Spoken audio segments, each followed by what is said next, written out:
Hello everyone, and welcome to a special audition stream of Disco Elysium. Although if you see this recorded on the channel as episode 1, that probably means that it made a good first impression and we intend to continue. We'll see how it goes, because I am coming into this game about as blind as I could be in terms of what we are in for. I saw a very, very small amount of this on Jason McMaster's stream, and seeing the kind of like text dialogue options there were, and I was just immediately like, oh, that's going to be something that I'm going to check out. So we immediately tuned out. So I'm basically familiar with the art style and the very vague sense that it's some sort of a detective game, maybe an open world detective game from sort of a top-down perspective.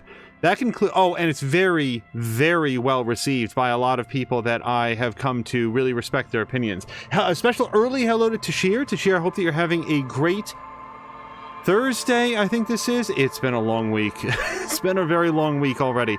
But Tashir, I hope that you had a great time with Metro Exodus. I'm very much looking forward. No, Metro 2033 Redux, I think it is. But I'm very much looking forward to checking out your VOD from today. Let's check out this game. We already looked briefly at the options, so let's jump into this. Okay. Character selection. Thinker. Sorry, this is a screen with a lot of information. Okay, so let's try to work through it.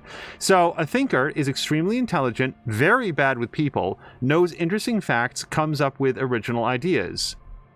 Well, they say to go with what you know, but let's check out some of these other people, mostly in the very bad with people. Very psychological, a magnetic personality, but unstable, might begin to lose his mind. Boy, that's a hell of a parenthetical for the beginning of your game. Hey, you might not be sane by the end of it. Okay? And then physical, extremely physical, interacts with the world through his body, gets things done, but dumb as a rock. I don't want to play a detective game like that.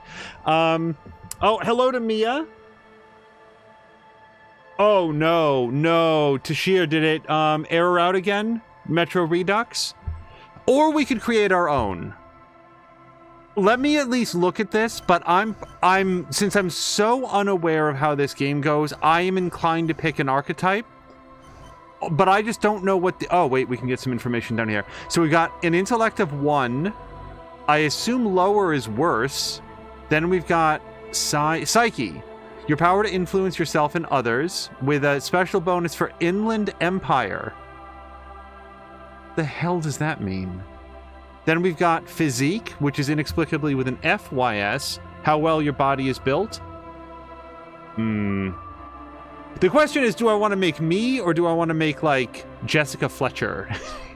How do I want to, like, work these out?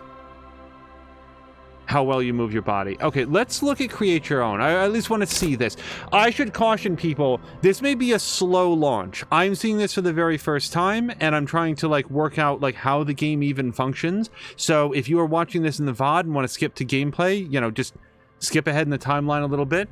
Okay, so by default, it looks like we start with an average intellect, good psyche, weak physique, and average motorics. Motorics? I've never heard this word before.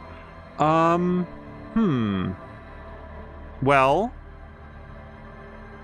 Okay. Oh, what if we did Columbo? Let's do Columbo. Let's see. He's pretty smart. And he's very emotionally intelligent, but he's not too good with physique, and I never saw him, like, slam dunk a basketball or anything. Yeah, what if we want to do Columbo?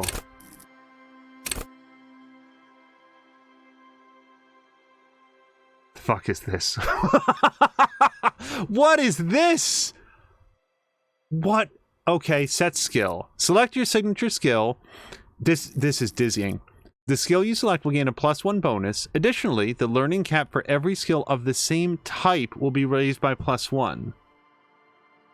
The learning cap for every skill of the same type. I assume the type is set horizontally, not vertically, because that wouldn't make any sense. Look, these are all purple and red and orange. Okay, so let's at least look at some of these.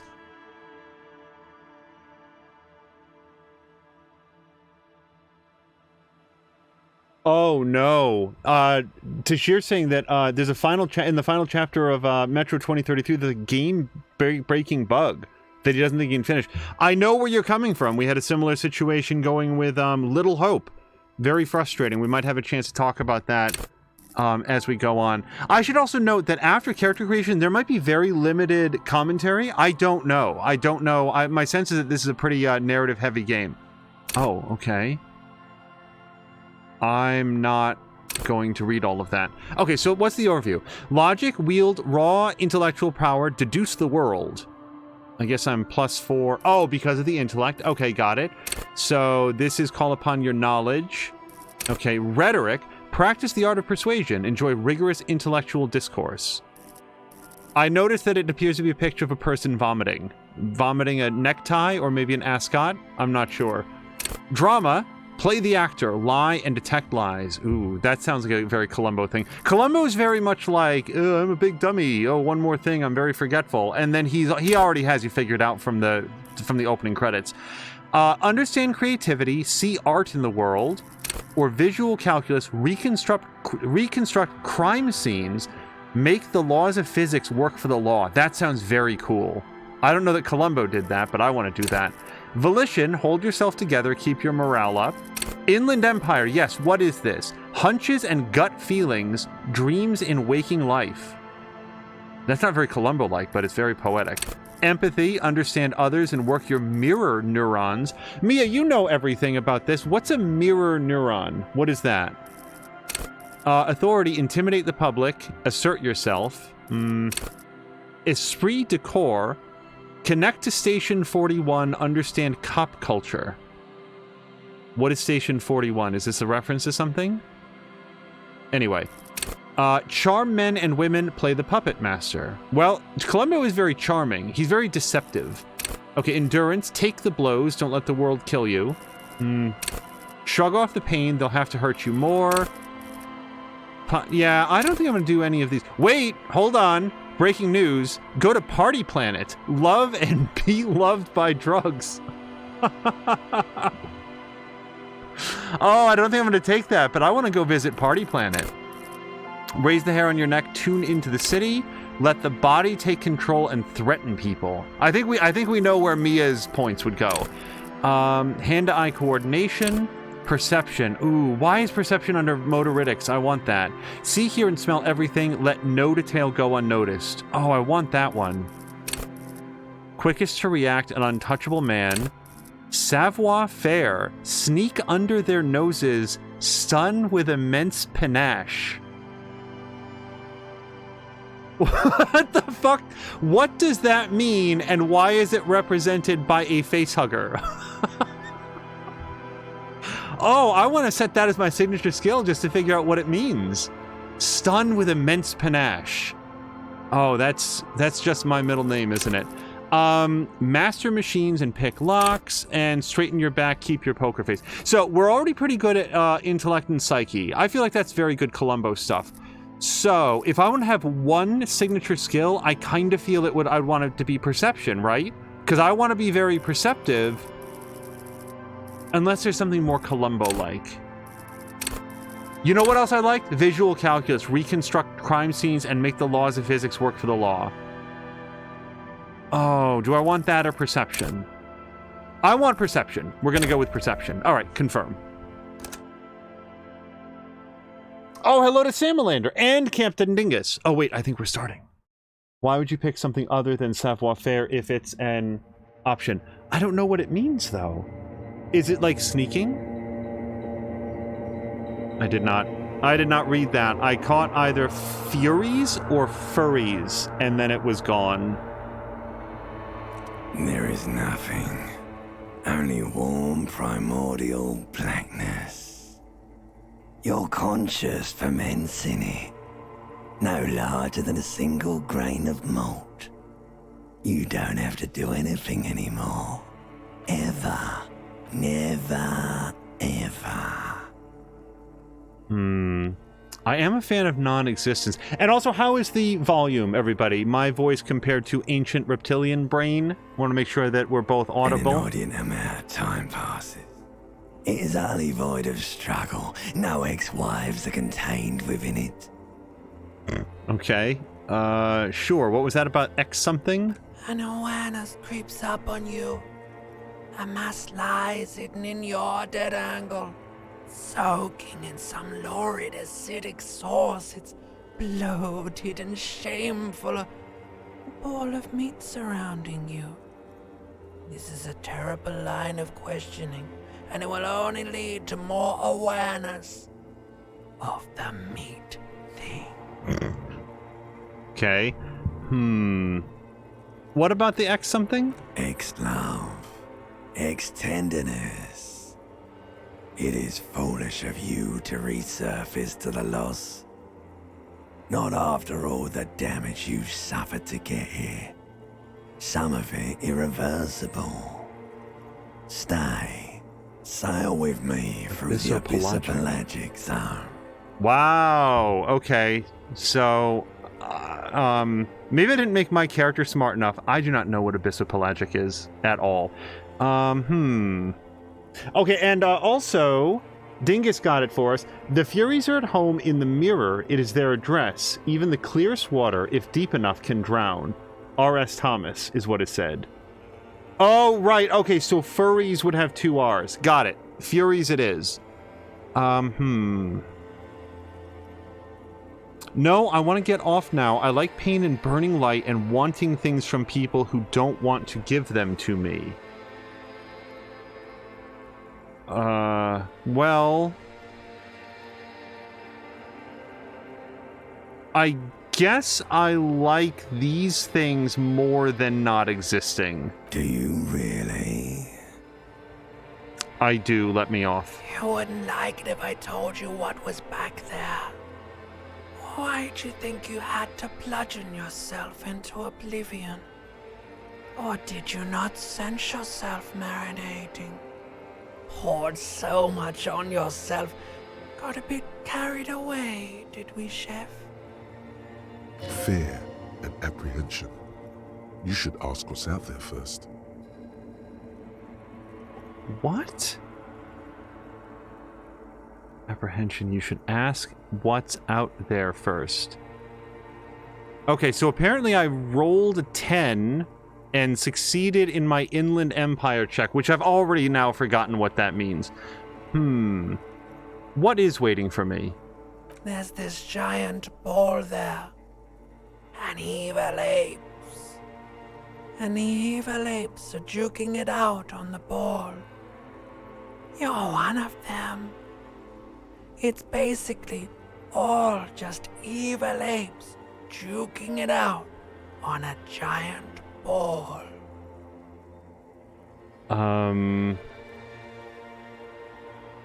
How small are the apes? Infinitesimally small. And how big is the ball? You can't even make out it's a ball when you're joking it out. It's that large. And this duking it out I keep hearing about. What's that? Vying for resources. It's just a stupid expression you picked up somewhere. The part of the presentation you want to take home with you is this. You have to beat the other evil apes in the face. Or you lose. This is very good in headphones, by the way. Well, see, I don't want to beat them in the face. I want to beat them in the head. Mind, that's what I mean. I want to beat them in the psyche, outsmart them. Yes, it is. And you drowned in that sadness a long time ago. I have a feeling that this conversation may just end in end credits. I may be losing already. You lost. The sound outside, you recognize it. It's a Caprice commanded motor carriage. Okay, so apparently we're learning that tie rolls succeed. Both Mia and Tashir are extremely curious as to what's going on. I think it's fairly clear if you're paying careful attention.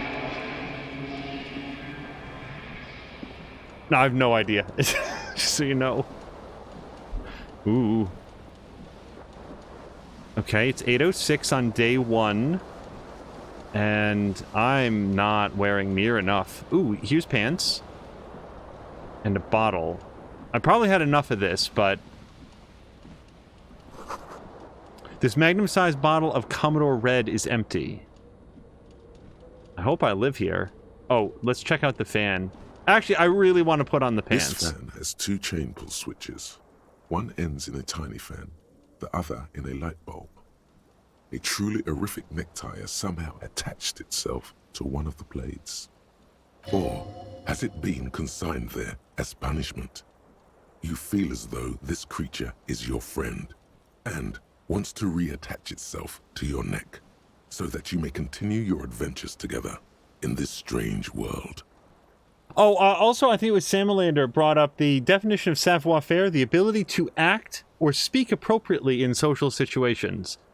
Well, apparently it's also going to govern whether or not I can grab this tie. You swoop up and catch the tie. Snap.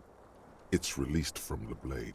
Warning, warning, the necktie is no longer contained.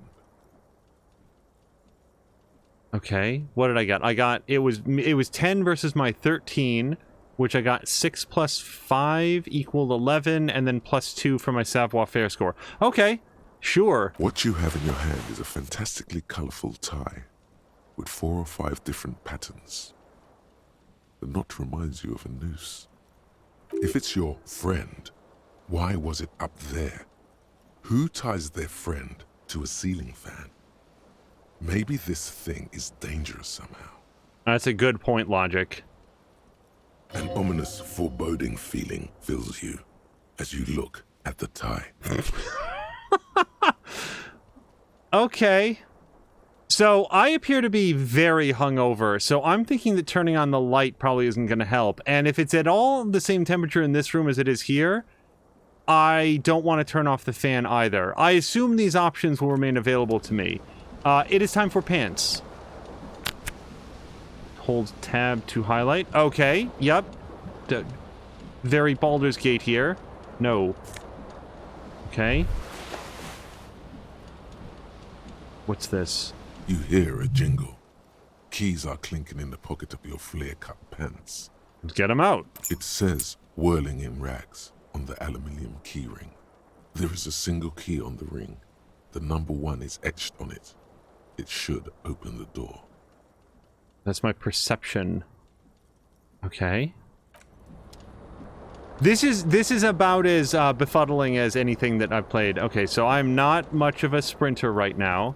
We examine the bottle. Looks like someone tore out the tape while the song was playing. This reel-to-reel tape player is still on, rolling, empty. Oh, and we've got... Wait, what's this? Ooh, okay. Empty cassette tape. Apparently it's worth 50 clovers.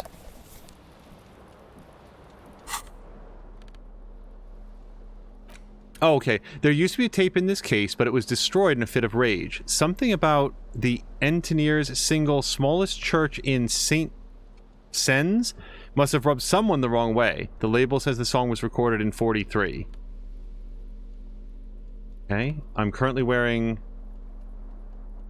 Wait, these pants give me benefits. I have -1 savoir-faire and +1 electrochemistry. I assume that's from the color. I've got a key to room 1, no bullets, and a horrific necktie, which gives me +1 inland empire. You guys, I'm gonna lose this game. Oops. Okay. So let's find out what this is. Oh. It's my green shoe. Oh, look, he put it on. Yellow pants and green shoes. I respectfully disagree, game. I think that my savoir-faire is through the roof. The window stands broken in its frame. Cold wind blows in. Oh, then I should probably turn off the fan. Okay, so wait, we've got visual calculus. Okay, so our, stats are already paying off. So I can do a visual calculus check to assess the damage, and I have an 83% chance of succeeding. What do you mean, assess the damage? How would you do that? What are you even trying to do? And apparently I failed by rolling very poorly. Now, it did say it was a white check that I could retry. Put skill points into visual calculus to open this white check. Look out. Let's try that. The morning light hurts your eyes. It's hazy, but you see the ocean and some war-torn buildings. Alright, so apparently I can retry it later if I put more points in. Alright, let's go check out this... dead turtle? Disco Ass Blazer. Oh, yep, straight on. Necktie, green overcoat with patches on it. No shirt. Okay, I'm going to turn off the fan then because it's very cold in here. The fan is spinning. The blades come squeaking to a halt. Okay, so far I have 0 clovers, 0.0 clovers, nothing in my hands. Journal, and a map. Yeah, map information incomplete, as evidenced by the fact that there's nothing here. Oh, wait, there's a thing here. These are found white checks. Those on white are available to try now. So I guess this will keep a journal for me, so I'll know when I should, or know that I can go back. Okay. Get out of here. We got a bathroom back here, it looks like.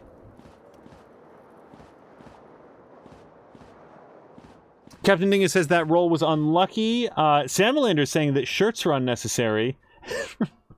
Me is saying, especially when wearing flared pants. A jacket is just an improved shirt. Who needs shirts? What are any of these things? Oh, here's a shirt. It'll give us +1 conceptualization, but -1 suggestion. Why does it do any of those things? You see bottles in the bathtub, wine, beer, and sweet liqueurs. Okay. Oh, yeah. There's gonna be... So, like, conceptualization. I guess I got, like, a +1 on that. Understand creativity and see art in the world. I'm gonna have to check that chart a lot. A mirror hangs above a bent and broken sink. In a fierce discharge of masculine energy, someone has ripped half the faucet off. Oh, geez, it's hygienic masculinity. Hot water sprays from the base, and steam covers the mirror. You cannot see yourself, just the outline of a man. Suddenly, you realize you have no memory of the face that awaits you there, underneath the soft vapor. Nothing at all? Really? All recollection of the person you are, the people in your life, and even the world you're in has drowned in a sea of blood alcohol. This was no mere night of drinking. It was a deluge of world-ending proportions. Okay, let's check it out. Wipe the mirror. As you slowly reach your hand towards the surface of the mirror. Abort. You clearly have not thought this through. You won't like what you see there, and you will never unbecome it. Oh, geez, Inland Empire. Filling me with personal confidence here. So, is this a game where I'm supposed to trust my instincts or fight against them? Because Inland Empire seems pretty confident that I should not look in the mirror. Maybe I should touch it first, make sure there's nothing wrong with my face. Okay, well that seems fairly harmless. Let's touch my face. Yeah, there is definitely something wrong with it. Okay, that feels like something I'd want to look at in the mirror. What's wrong? Where to even begin? There is the bloatedness, then the swollenness. It's like there's an upholstery of alcohol underneath your skin. I really like the phrase upholstery of alcohol.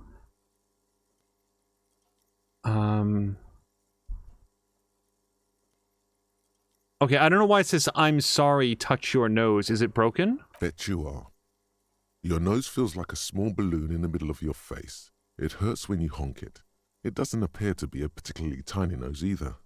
Not with all the drinks it's absorbed for you. Hey, how's my tongue doing? It's not. It's swollen and snail-like, wriggling between your fingers. This game is really making me feel about being gross. Let's see. I'm scared. I want to stop doing this or wipe the mirror now. I guess I've sort of like mentally prepared myself for what I'm going to see. I'm curious, like, how confident are we that we're hungover as opposed to just simply waking up from being knocked out? I'm going to say that I'm scared. Don't be scared. It's only your face. It's not like anyone's going to see it. All right. See, I don't want to be this blur down here in the bottom left the whole time. So let's wipe the mirror and find out what's up. Behold. That's not that bad. Well, okay, down here. It's actually pretty bad. This guy isn't so bad, though. You have no idea who this thing is, do you? Of course I do. It's some kind of superstar. I think I'm a superstar. This is the face of a late-stage alcoholic. Okay, well, see, this looks like a jolly man, and this looks like the Joker's less successful older brother. What is this? Whatever it is, at least it's dead now. There's clearly rigor mortis on your face. Oh, wait, is that an expression? Are you trying to make an expression with that face? So Marina's asking, what is this game? You have to play it, but what is it? I don't know yet. We're trying to figure that out. I have no idea why that expression is on my face. It just is. Please stop. It's horrible. You're scaring yourself. Yeah, Mirror, don't tell me what to do, but okay, I'll try to stop. Oh my God. You can't stop.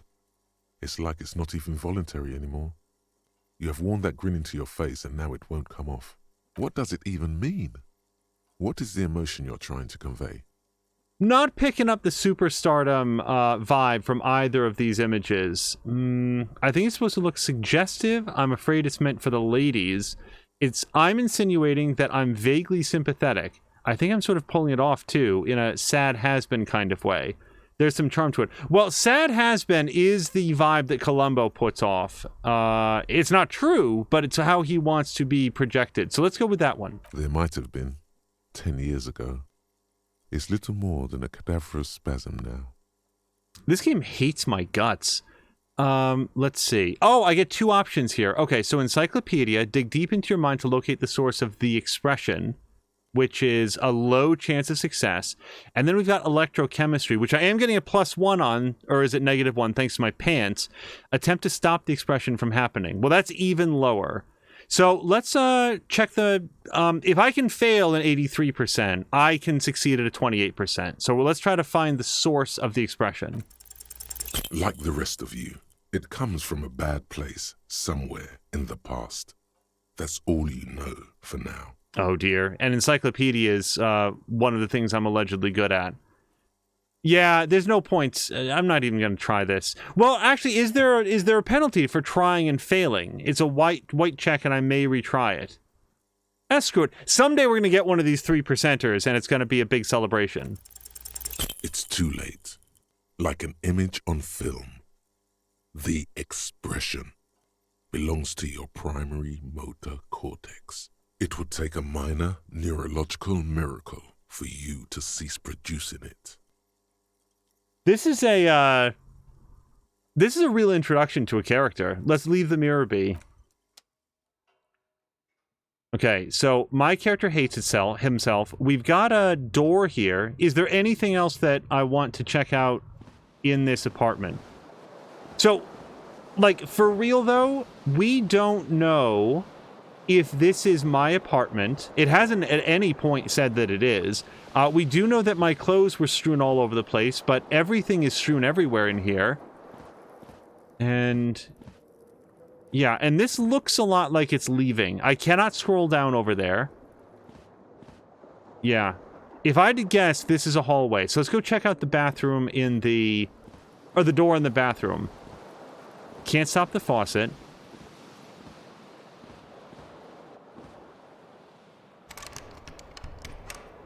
Oh, I think that's video game for this is locked. Can I use the key on it? Let's see. Keys. Or is the key automatically used? I'm not yet sure how to use items.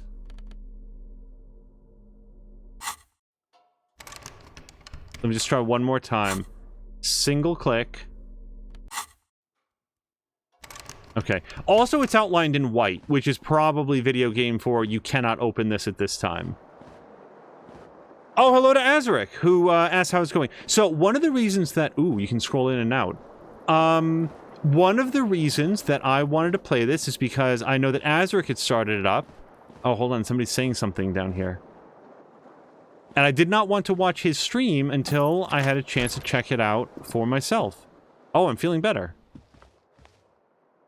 At least I'm not holding my forehead anymore. There's something on the table. Yes, there is. They look like saucers? Can I take this or am I going to get in trouble? Let's take it. Alright, I've got reales 0.4. Wait, I don't know if I want to go in there. So this appears to be a weather report. Alright, so I can go there. Let's check this area first, though, before I... Okay. Hello, officer. Double left-click runs. March in the year 51. I kind of doubt if it's 1951. The young woman raises a cigarette to her lips. Okay, this is... Klasja? Miss... I don't know how to pronounce most of these words. Disco dancer. The young woman raises a cigarette to her lips. Her eyes are brown, and her face is speckled with birthmarks. She can't be more than 28. No, she called out to me. I'm not going to turn away. Am I military personnel? No. She seems perplexed by your question. There's only one solution to this. You're a businessman. What? Chief Executive Officer. No, why would you think that? What an odd thing to declare. Then why did you call me an officer? Because you're a police officer, sir. She pulls on her cigarette. Alright, I'm not gonna act like a weird aggressive guy. She seems awfully confident on it, so I'm going to say you're shitting me. I'm not. Unless you've been shitting us all this time. Takes another drag. All this time. You've been here for 3 days. On official police business, no less. I do not know what the little asterisks mean here, because she's not putting much emphasis on that, nor is it a quote. Or maybe it is. What kind of business is that? I couldn't say. In truth, so far, mostly drinking. So I don't seem to be very well... This is a red check and cannot be retried. Try the expression on her. Whoa, I'm not going to do that. First of all, I look gross, I feel gross, I'm very unlikely to succeed, and I don't even know this lady. So we're not doing suggestion. Why don't I remember being a cop or anything else? I'm not sure I want to confess that to her. Who in their right mind would let me be an officer of the law, or I should get going? Boy, my character has a very low opinion of himself. Yeah, see, I don't know this woman. I don't know if I want to declare to her that I have amnesia. So who in their right mind would let... Then again, I did say something about not knowing... Yeah... Okay, I've changed my mind. I am going to ask her why I don't remember being a cop, because I feel like my previous dialogue options already gave that up. Could it be because of the drinking? She raises an eyebrow. The cigarette sizzles. Well, who in their right mind would let me be an officer of the law? Don't be so harsh on yourself. They let almost anyone be a police officer. A glib remark. Don't let it stand. Assert yourself. I don't like authority very much. Authority wants me to be a bully. Actually, I can see why they wouldn't trust me with the law. I have the right character. No, see, a big Columbo thing is letting people underestimate you, so better to let it go. Retreat is not a winning tactic. Eat shit, authority. Why don't I remember? No, we already said that, and I'm not doing that. Okay, I'll see you later. Of course. Be careful, officer. They don't like the police around here. She put out her cigarette. Okay, well, hopefully she did it in the ashtray. You, a light glinting off her eyes. So Azric had great fun with this. Can't wait to get back to it once things allow him to go live again. And I agree with Tashir Azric. I cannot wait to have more Azric streams. Yeah, I'm like dead serious. The fact that you're playing this is one of the reasons that I'd wanted to play it. So she did leave a cigarette behind. Nice long stub in the ashtray. It's still smoking. Okay, I don't think I need that right now. But, you know, mental note that there's a cigarette with her DNA on it or whatever. Okay, so I think she went in here. I don't want to bother her. The door is closed. Okay. I don't have any reason at all to harass that woman. This is the weekend edition of the satirical newspaper Trompe le Monde. So, are we in France? Because there seems to be a lot of, at least what I believe to be French in here. So, I can go downstairs, or I can go into this door over here. I'm gonna go into the door. I feel like my general rule in video games is search the floor I'm on, followed by search additional floors. Most people set in for bed after 2100 or not long after. At night, the streets are emptier. By 2 a.m., everyone's asleep. The smell of the sea makes you dizzy. Whirling in rags. Is this a laundromat? No. Very few laundromats have hotel rooms in them. Ooh, what's this? A gust of briny wind washes over you. I'm gonna puke over the side here. Oh, I found my other shoe! Alright, fully clothed. There they both are. 2 identical shoes. Both copiously green and indiscriminately snakeskin. Reunited on your feet. Hey, I got 10 experience points for putting on my shoes. It's the most successful day I've had in a week. Like 2 baby crocodiles. Okay. These do not look like normal cop shoes. Hopefully I get to ask all of these, but let's note that they're not exactly standard issue. It's pretty clear a normal cop is not what you are. And how do they fit? Good. They're balanced. Comfy. Feels like the only good thing about you right now, truth be told. Oops. Oh, so that's good to know. You can check your journal or maybe your inventory during dialogue. Alright, did I get something else? Both shoes? So I'm just noting here that both my shoes and my pants give me -1 savoir-faire. Yeah, so I must be pretty bad at that right now. Where is it? Yeah, I'm at 0. 0 savoir-faire. I have to find more, I don't know, savoir-faire shoes. Mark Wack is asking, is this the first episode? Yes! Big trial run for it. Mark Wack, I hope that you're having a great day, and hello to Jeb as well.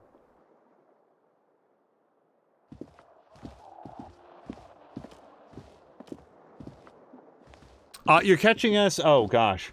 It's been the first 30 minutes, but easily the first 15 were like making a character. So really, we've just woken up, shook off a hangover, and found some shoes. Oh, and felt really bad about how the character looks. It's apparently got a big bulbous nose, and his tongue isn't doing so well. Oh, and he's making a weird expression all the time.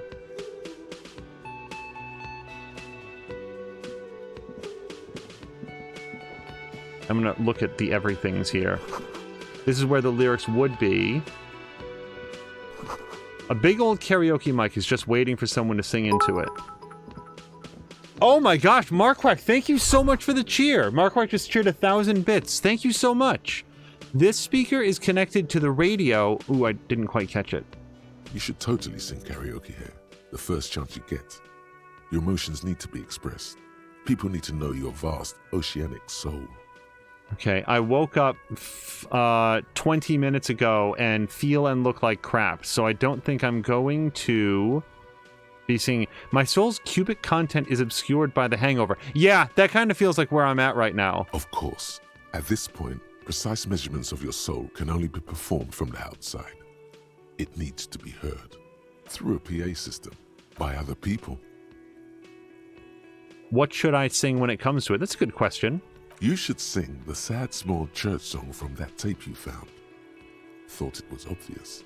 The sad small church song from the tape that I found. Do I know the words to it, though? Of course, they'll really get a gauge on my soul with that one. I was thinking maybe I could sing something happy, get the crowd going. It's 8 a.m. Like, maybe the happy song is the way to go. No. Don't sing the happy song. It's stupid. Sing the sad song. It's profound. You would need another copy of the tape first, though. The one upstairs is destroyed. Okay, hold on. We got something in the journal. You need to find a... You need to find a sufficiently tragic tape, then play it on a boombox to memorize the lyrics, then ask the cafeteria manager to perform, preferably in the evening. More people are at the bar then. Oh, I suddenly think I'm really going to like this game. Get a hold of a sad song on tape. Okay, let's all hold hands in chat, and we will remember some of these quests. Finish thought. This game is going to permanently modify the way that I live life. It's just going to be all dialogue trees inside my head from now on. So I can talk to this man, but let me take a quick look around. I feel like Columbo would get the lay of the land here. This is a water cooler. A large bubble is rising to the surface. And... so is this man going to be, I think that's the guy, mad at me if I take his Nosafed? I'll tell you what, before I do that, let me save it real quick, because I don't know how the game works yet. Quick save is fine. All right, let's try to grab this. Okay, he didn't seem to get mad at it. The menu's been wiped clean. Only the word Monday is written on it. Jeb knows the voice but can't place it. From the narrator? It looks like there's a door back there.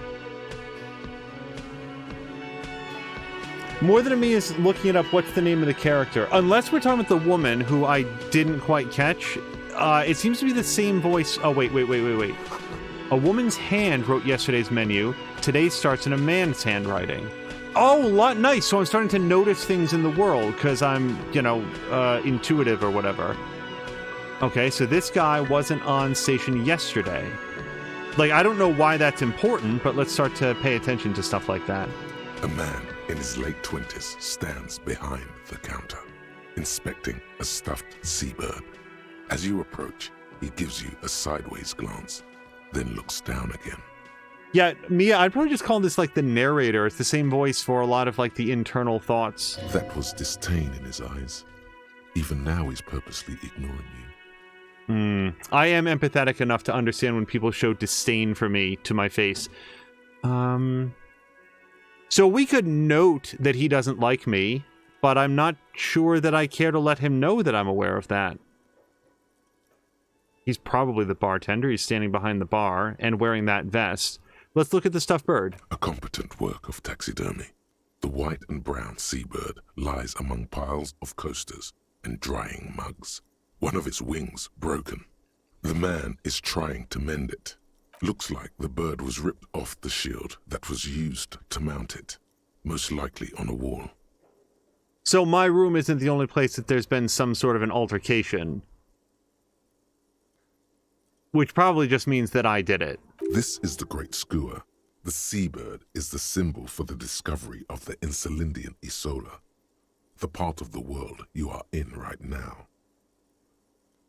So Mia credits this person as Mickey W. Goodman, and also hello to Ricardinho. Ricardinho, I hope you had a lot of fun with Fortnite. I think it was Fortnite last night. This Skua part of the world, okay, of the Insulindian Isola, the part of the world that you're in right now. Okay, well that's good to know. Something about it makes you feel bitter. I bet I'm the one that broke the wing. Yeah, let's strike up a conversation about what type of bird it is, because he probably knows that, and it's a nice neutral way to try to start up a chat. Look, your buddy is over there. He looks at the doors where a man in a bomber jacket is tapping his foot on the floor. Why don't you go and talk to him, okay? Okay, I feel like I'm a cop and I talk to whomever I please is not going to get him to open up. So what do you mean, my buddy? He pretends not to hear you, concentrating on the bird instead. Okay, let's ask him if he's the bartender, which he is. No, I'm not the bartender. I'm the cafeteria manager. Pretty sure they're the bartender, though. You look like a bartender. Is that a compliment or an insult?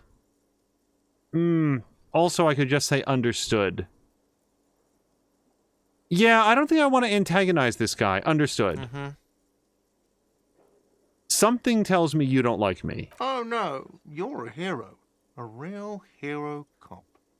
Could the massive property damage upstairs have anything to do with this? Yeah, that's what I'm thinking. Yeah, that's a pretty easy logical leap. So, you're being sarcastic. Am I? Or did you ride in, take the body down, solve the murder, and not trash my hostel room? Wait just a second, because I do believe Patikin is here. Oh dear, Patikin's luck ran out in Fall Guys. I'm so sorry to hear that. But Patikin was playing some Assassin's Creed Assassin's Creed Valhalla earlier today, probably making a deep dive, and I think possibly even finishing up the Wrath of the Druids DLC. I hope that was fun.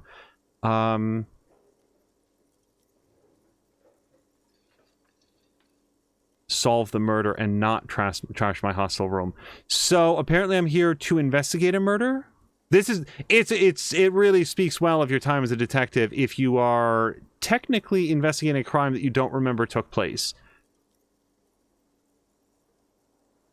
That's no way to talk to an officer. Well, it is if you did all this stuff. Did I do all those things? No, you see, actually, you didn't. You haven't done anything even remotely useful since you got here. Okay, speak plain, Gart. What have I been doing then? Have you seen me around? No, I haven't seen you around. I'm not always here. Okay, that matches up with what we saw on the sign. Okay. It's also possible Guard is just... So, there's one question. Like, see how I'm, like, off onto the side and not in the center anymore? I don't know how to... Ooh, you can go by, WASD as well. But what I can't do is... Oh, wait. Look at this. The right mouse button does this. It highlights things and, gives me thoughts. And... Oh, so I can upgrade my health. How do you manipulate where... Oh, there we go. Now I'm back in the center. Okay, so we've got a woman and folding door. Okay, so there's my buddy in the bomber jacket. We should probably talk to him because he'd think it'd pretty weird if I just walked through and didn't have a chat. A bespectacled man in an orange bomber jacket is tapping his foot on the floor. Looks like he's waiting for someone. You. Patikin says that he's going to finish up the DLC tomorrow. As you approach, he narrows his eyes and extends his hand in greeting. If an assault were launched on this building right now, if the windows came crashing down and the whole world descended upon you, this man would hurl himself in death's way to save you. You are sure of this, but why? Okay, I need to relook up what esprit de corps is.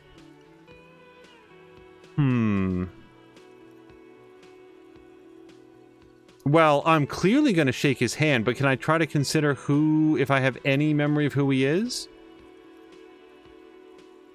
He extends his hand in greeting. Let's shake his hand. Hello. I'm Kim Kitsuragi, Lieutenant, Precinct 57. You must be from the 41st. Oh, the 41st station. We read about that in the stat menu. Okay. You realize he's waiting for your name. Oh, shit.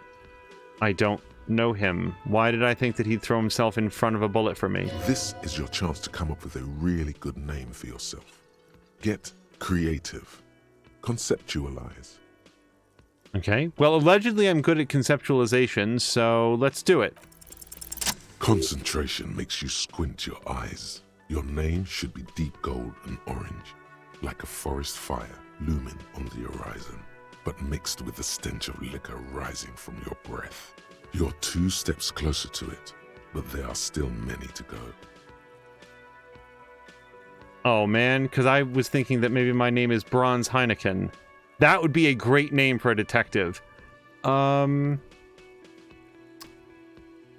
He's waiting. Okay, you know what? He's waiting for my name. Here's the thing. I don't think that it's a good idea for me to march around explaining to everybody that I don't know who they are or what's going on. It's only going to give them more license to trick me. So I'm just going to say nothing. It looks like we had a little scheduling error on Sunday.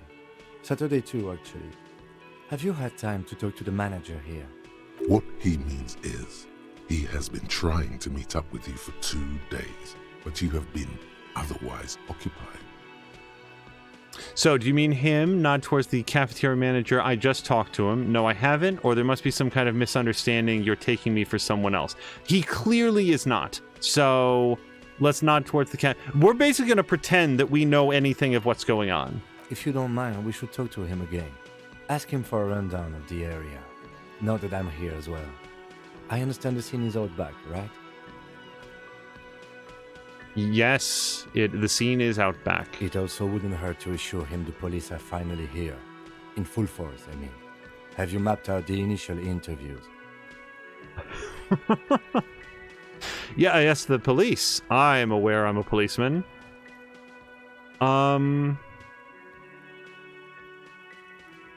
Okay, if I confess that I haven't, then he's just going to think that I'm a big idiot. If I lie to him and say that I have, and he finds out later on, then he's not going to trust me very much. But I feel like if I went upstairs and trashed the room and got super wasted, I'm not probably thinking very much about the consequences of my actions. So I am going to say that I have lined up all the interviews. Good. But even if you haven't, we'll have time for that after we take a look at the coroner's case. Have you removed the dead body from the tree? Well, I don't have a very strong physique, so I'm going to say no. Nope. No. Look, man, yeah. No. Okay, we're going to say no. So, the body is still in the tree. As far as I know. This is the first time you detect a weariness in the lieutenant's voice. It is obvious he would have preferred for the body to no longer be in the tree. Look, buddy, I'm a detective, not a tree decorpsifier. Where it has been hanging for 7 days straight. We should go there as soon as we are done talking to the owner.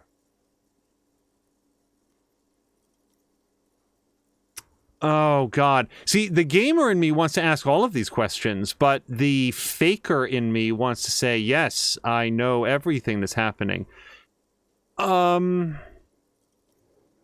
damn it. I really want to... I want to ask all of these things.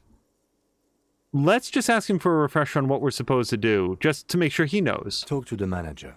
Then we go out back and take the body down.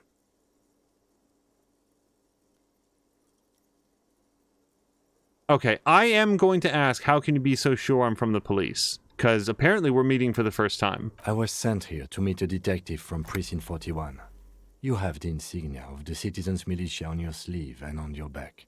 I suppose you could be impersonating him. You could have gotten the insignia from the black market or forged it. But for now, I'm going to set those possibilities aside. I'm not from the Inspectorate General. Inspectorate General means internal affairs. What he's saying is he's not from the Rat Squad and isn't supposed to suspect such things. Yes, the Rat Squad. No need for derogatory terms.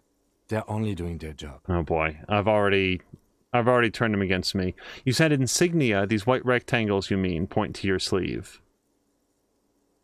Okay, that seems like an odd thing for me to say, but let's do it. Yes. But they're just white rectangles. They're not just white rectangles. They bear a halogen watermark with the letters RCM and a pattern resembling the street grid of Revachol West. I would ask you to step into the headlights of my motor carriage, but again, it's none of my concern. I just need you to do your job. Shouldn't I have a badge or something? You mean you don't have a badge?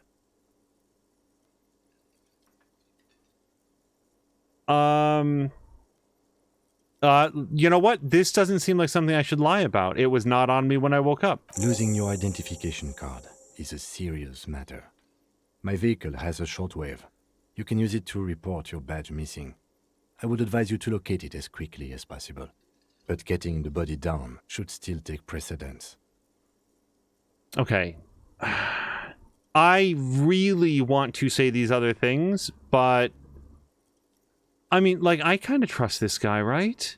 I'm going to say these other things. Like, I don't think that my character would, but I'm going to. What if I told you I'm not really a police officer? We all feel that way sometimes.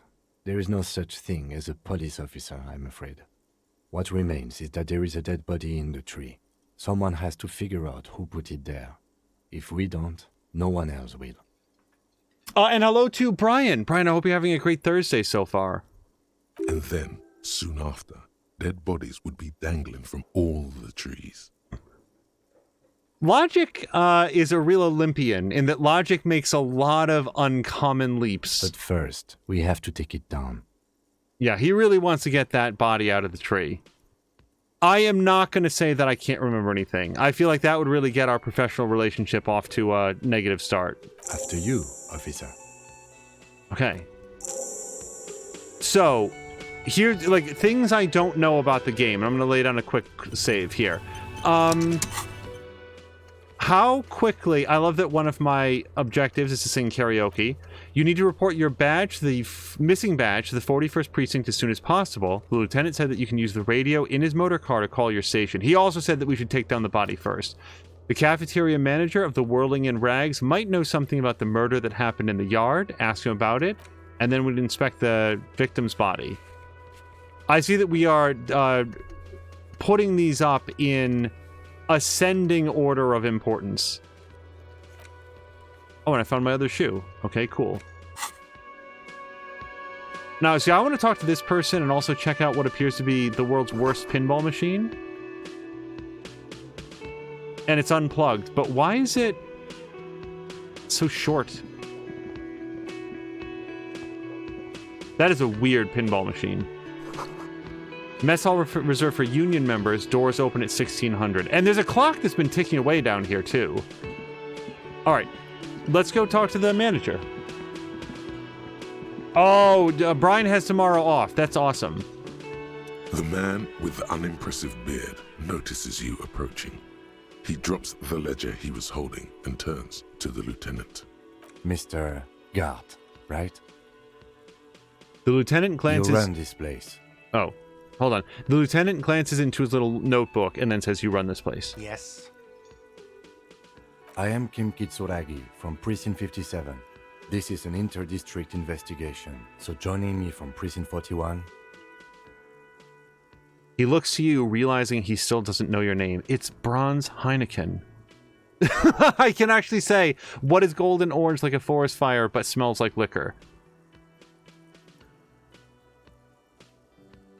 I can still choose to say nothing. I kind of want to say nothing. I'm not going to say the Harbinger of Ruin. That doesn't ever come out as impressive as you think it will. Believe me. I'm going to say nothing. Right. Now, I know it took us a while to arrive at the scene. It also took you a while to call us and report the dead body. It was you who placed the call, yes? No, I only just got here. It was probably Sylvie who called you. She usually works the bar here. I'm only temporarily taking over her duties. Do you have her number? As a matter of fact, I do. He looks behind a pile of coasters, finds a little slip of paper, and hands it to the lieutenant. You said you just got here. From where? Are you a local? What, of Martinez? No, I live in Jamrock. I only sometimes come here to keep an eye on the place. This is just one of the many, many cafeterias I manage. But you still know your way around, yes? In case we need directions. Yes, I know where some things are, but as I said, I don't live here. I just used to work here. And I'm not going to start working here again, if that's what you think. I didn't imply that. Detective. He probably means this is where you step in and ask your questions. I got this. His face expresses profound doubt in your having this. Well, we know that the body's in the tree out in the yard. Asking him who killed him seems like that's not going to trip him up if he's the guy that did it. Why did Sylvie go away? She went away because none of your business. Seems kind of important during a police investigation in terms of who called in the dead body. Have they not been telling you you're a cop? Am I not a cop? Everything is my business. Okay, you got me. She went away because of the dead body out back. And because I asked for her number. That's why Sylvie went away. I hope you appreciate that. Even split then. The corpse and interacting with you. It's an interesting thing to say to a stranger. Thank you. The lieutenant says, opening his little notebook at the cover, the number is safely tucked away in a small pocket. Well, I don't think the mystery is solved, but didn't it go well? I asked an employee out. She didn't want to come, but felt obliged to. It was a bad idea. Now, what is so goddamn fascinating about that for you? It's got nothing to do with the lynching. Let's see, this stuff gets on my nerves. I'm a feminist. I guess I like to be thorough. Everything has something to do with everything. I don't know, I just went for it, and you're right, I probably shouldn't have asked. Well, it does get on my nerves, but I don't know very much about these two people. It seems awfully judgmental, especially if you're a detective and you're trying to, like, come to the truth, to start off with a bunch of judgments. Also, it's just going to put this guy on edge, and I need him to think that I like him, and he's going to be more forthcoming with information. So, I don't know, I just went for it. Good for you. Was there something else? I'd like to get back to what I was doing. Brian's asking if I've played the Mass Effect games. I have. I will be playing the Legendary Edition someday, but probably not too soon. Did a full replay not so long ago with a friend of the entire series on Xbox 360. It was a very, very good time. Okay, so where exactly is the body? Behind this building, there's a courtyard. They hoisted him up on a tree there. They hoisted him up before or after death, do we think? And how do we get there? That's easy. See that door there? First you exit through that. Then to your right, you should see a big hole in the fence. A really big one. You can get to the courtyard through there. No need for the keys. The hole is big enough for the Franco-Nigerian cavalry to fit through. Okay, I don't know what he means by west, but it's probably these big wooden doors over here. Does he want you to feel guilty of making that hole? It's implied in his voice. Okay. What did my guy do? Just, like, smash through this place like Juggernaut? I don't know who killed him. I'm not the police. That's your job. Okay, did you do it? What are you, crazy? Of course I didn't kill him. Okay, well, whatever positive relationship points I got by pretending to be dumb before have now gone away. Probably shouldn't have said that. Let's go. Not so fast. You owe me 130 real.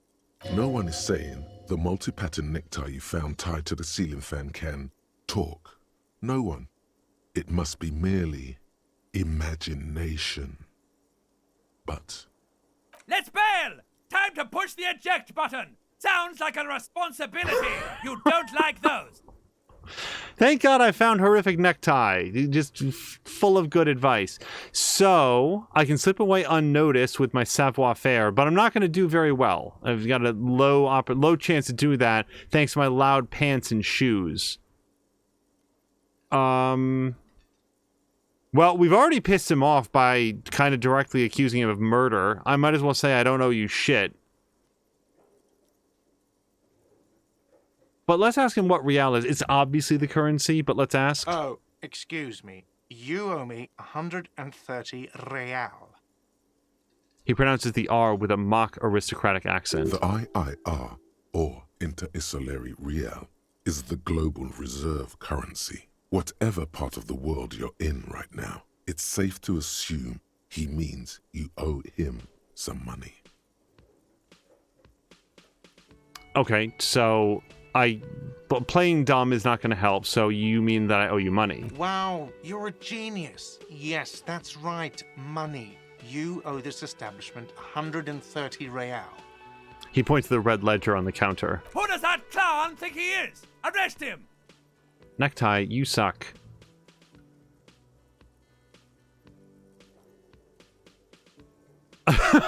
Wait, we can actually try to arrest him. I think I know what Mia would do, but we're gonna do what? Aside from all the obvious property damage that I've been doing, what do I owe the place for? Let's see. 3 nights at a tariff of 20 real comes to 60 real. Then there's the window you annihilated. The hole in the window was the first thing I saw when I came to work. So don't try to tell me you didn't. That will be 40 real in damages. Another thing you've annihilated is half the bar. You've run a tab of 30 real. Actually more, but we'll round it down to 30 for your hard work maintaining the stability and order of Revachol. That's 60 plus 40 plus 30 equals 130 real. And yes, real is still money. I don't think that I should ask about the necktie talking. That's not going to go over well in front of my new work coworker and murder witness person. But what exactly is money? What are you, a philosopher? Well, I could be. Since I woke up, I have trouble remembering even the most basic concepts of reality. I actually think I am a philosopher. Money is what grown-up people use to pay for things. Things like this hostel room, or 8 bottles of potent blend, and 9 packs of Royal Extra. We use it for everything, really. Sam Lander's noting what would Mia do? Mia would panic and run out of time before she killed I don't know. That, everyone, is a reference to the beginning of Mia's Indigo Prophecy stream, which I highly recommend you all check out at twitch.tv/morethanamia. Proceed and show him the coins that you found. Well, it is money, but I've only got 40 cents, so proceed, but don't show him the coins. They're yours. Well, I'm not going to give him my 40 cents yet. I'd rather make one lump sum payment. I'm not going to ask him where I'm going to get the money from.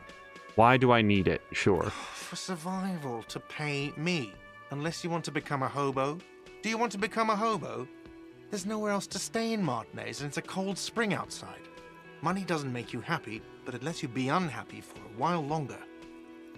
Wow, that's... I actually really like that line. If you run out of money, you die. It's like that for all of us. Me too. That's why I need you to pay me. I'm not an asshole. Here's the thing, all joking aside, he really isn't. My guy stayed here for 3 nights, drank himself into a blind stupor, and apparently smashed a whole bunch of the place. Like, we owe this money. We really do. He's not being an asshole about it. But I still don't want to give him my coins. Where do I get money from? Are you serious? From your work? I don't know. You can take bribes, I guess. I'm sorry. I don't think cops can take bribes. Some do take recompense, but only to survive. Boy, Kim is, he's a serious dude. Alright, I'm gonna show him the money. Yes, it is. Count them and give them to him. That's 10 plus 10 plus 20 equals 40. I'm now down to 90. I don't think I have 1 full real. But you know what? I have nothing else to do with it. Here, I'll start paying in when I can. No, you see, that's 40 cents. Cents are a form of currency 100 times smaller than the real. I'm not even going to take this. Come back when you have 130 real. Okay, but he did in fact take it. Because I don't have the 40 cents anymore. But that's horrible. It is. He stands silently looking at the coppers on the counter. Isn't it evil? The order of magnitude between what is asked of a person and what they have. Darkness rides. It does, doesn't it? Okay, I got my money back. There's a shuffle of nylon as Lieutenant Kitsuragi looks for something in the pockets of his orange bomber. That's cop 4. I haven't offered to pay because I don't have any money either. I would not expect him to pay. Can you imagine meeting this man for the first time and he just forks over 130 bucks? I'm not going to talk about my necktie speaking, and I'm not going to arrest him. I'm sorry, but he has to pay. I can't let him stay here any longer if he doesn't. If he doesn't have the money by tonight, then... He shrugs. Officer, maybe you are better off working this from home for now. You live in Jamrock, right? It's not that far away. Ooh, I can say I don't have a home. I don't remember where my home is. Fuck this place. I'll take my chances on the streets. I'm not going to do that. I'm Columbo. Columbo can't... Well, Columbo does often look like he woke up in a gutter, but that's part of the shtick. Isn't there someone else I can... He just said there's no place else to stay, so... I don't have a home. Officer, you really need to take this up with your station. I have a shortwave radio in my car. Call them. Ask for assistance. We have to get this investigation started now. Good luck. Okay, so I got to pay for the damages. The man wants to say something, then thinks better of it. Good luck. By the way, where is home? The address is coming up blank, and this place sure isn't it. Well, as I said, I don't think I have one. But you've been at this hostel cafeteria for only 3 nights. Where were you before? You had to be somewhere. I don't know what up on Marvel Hill is. Well, up on Marvel Hill. Why not? Why did you say that? It's just synapses firing. It doesn't mean anything. The name must have some meaning for me. Yeah, that's reasonable. And I can ask Kitsuragi, do you know a place called Marvel Hill? The thing is, if that's like a famous landmark, he's really going to know what something's up. But let's say that. Let's ask him about it. No. But isn't that an expression, not a place? An expression? A saying. Up on Marvel Hill, a great high place. One that is impossible to climb back to. That doesn't sound like somewhere you can stay if you run out of money. True. Could I trace the way back somehow to the exact street, the exact number on a building? I'll live in a dumpster. I don't care. Fuck everything. Hobo Cop? Oh, that would be a great movie. But I'm going to be resolute. You can try. Run some addresses in your head when you get the time. Maybe a street or an apartment will appear. As Captain Dingus says, Hobo Cop. Oh, wait, Samalander was referencing the Wolf Among Us stream. Wow, Mia murders a lot of people and then doesn't get away with it.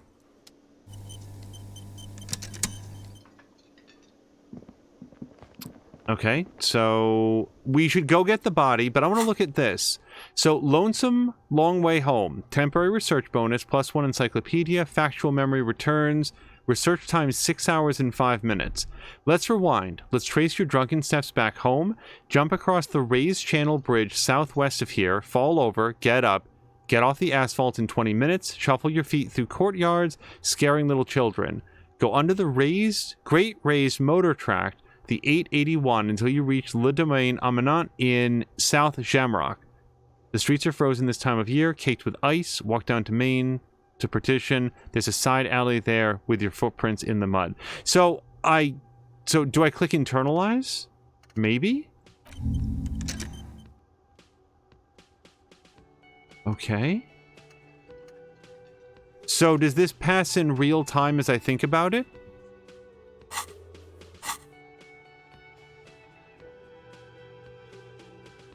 I, honest to God, don't know. Research time 6 hours and 5 minutes. Okay, let's wait 5 minutes and see if it's 6 hours. Let's see, we've got this. Inspect the body. Who made the call reporting the crime? Call Silva using Kim's shortwave. I have multiple calls to make on that guy's shortwave now. Okay, and then pay for damages. That's going to be a while. Ask your station for additional funds.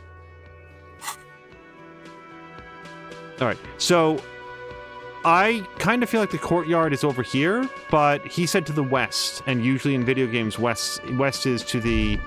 Right, hold on. The soft purr of an electric juicer comes from the kitchen. Someone is working. Can I interrupt them? I also don't think there's going to be a body back there anymore. The door is bolted. A sign reads kitchen reserved for personnel until 1300. Okay, we got several hours before that happens. Oh, hello to Moo!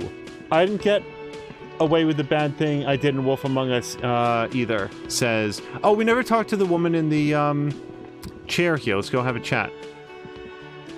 Hello, sweetie. The elderly woman turns to you with a smile. Wait, who's Sweetie? Reaction speed.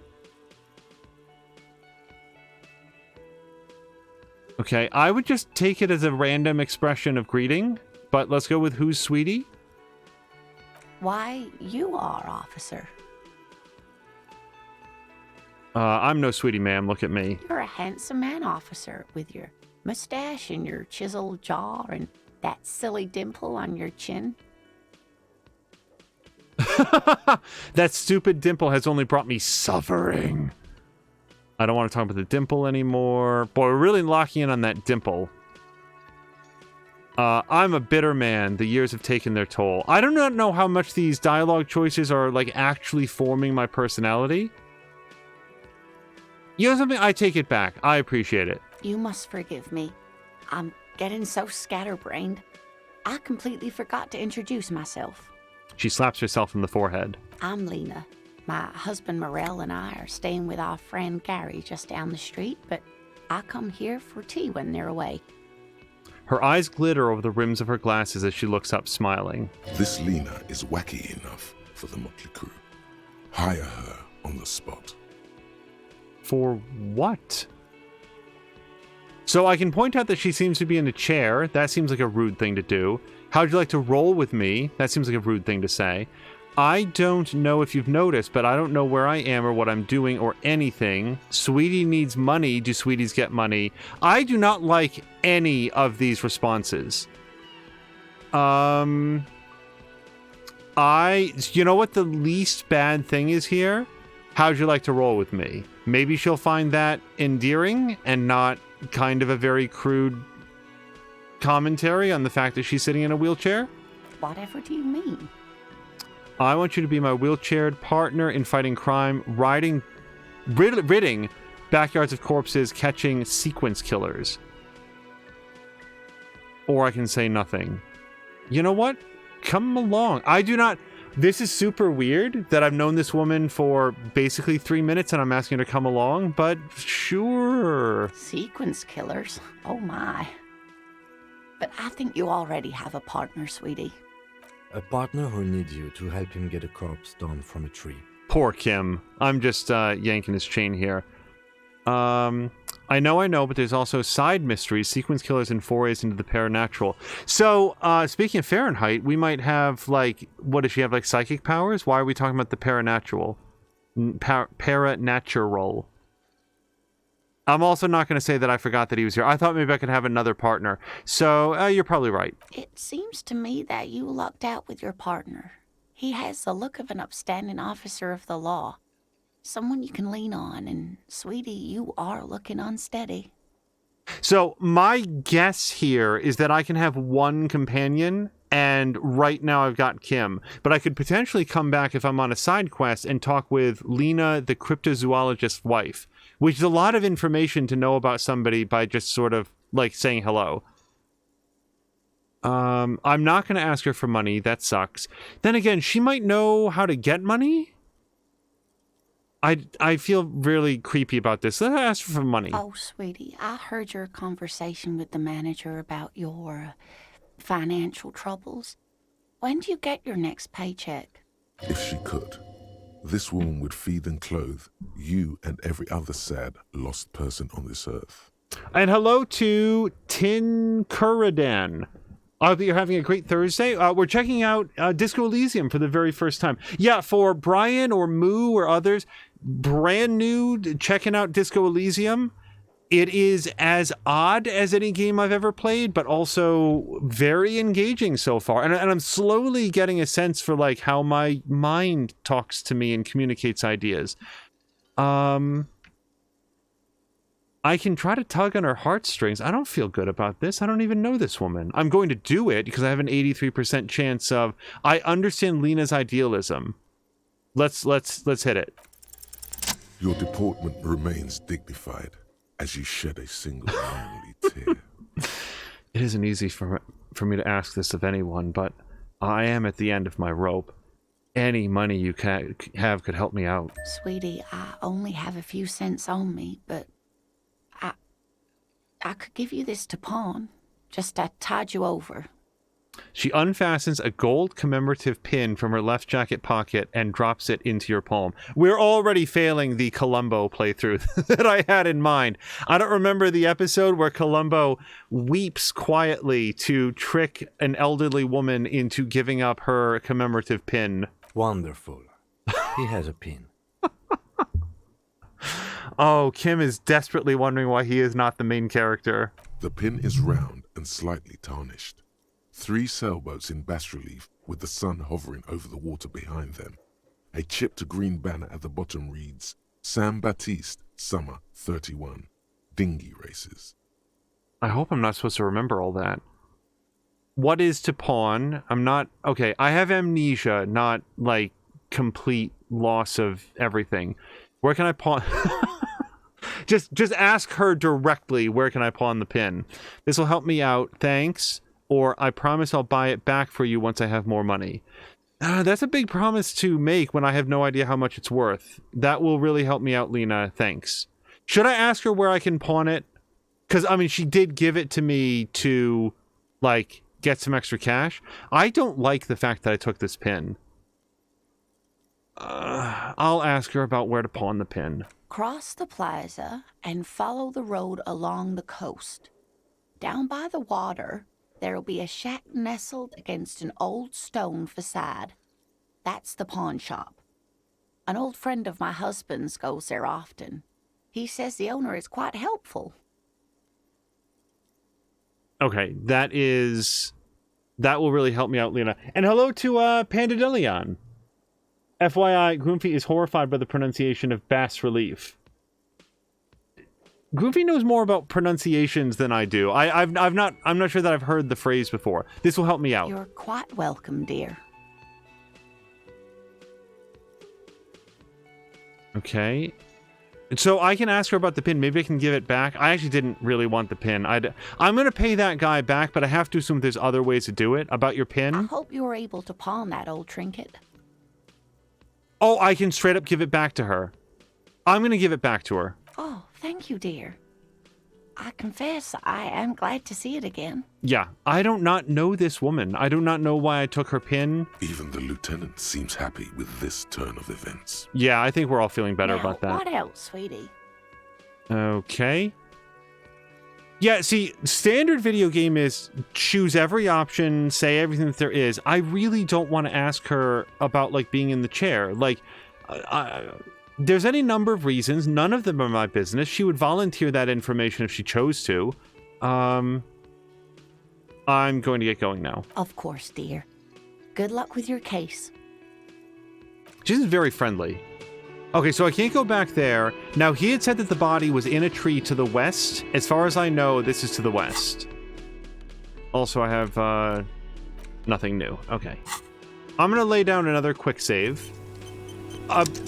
Pending new information, we'll all see if this changes. I kind of want to just accept the consequences of my actions, but if I straight up don't understand how something works, or if I feel like I'm severely breaking the playthrough, then I reserve the right to reload. But so far, I'm just quick saving stuff. A heap of snow melts in this wheelbarrow. Oh, this is a person. The street sign says, "Fuck the police." Can I talk to this person? The RCM in Martinez. What can I help you with? RCM. Oh, right, my white patches. You sound surprised? We don't see a lot of police around here. That's all. So maybe the gardener knows something about the body. So if I leave, can I, like, this is where I might reload. I don't want to ask her questions until I've inspected the body, so I know what to or to not ask. So I'm going to say later. Pigs go home. The street name is illegible. Okay, we got some people to talk to and a odd car.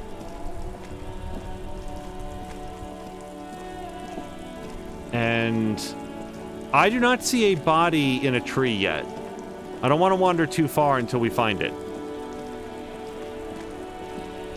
So Moo is saying it's bas-relief.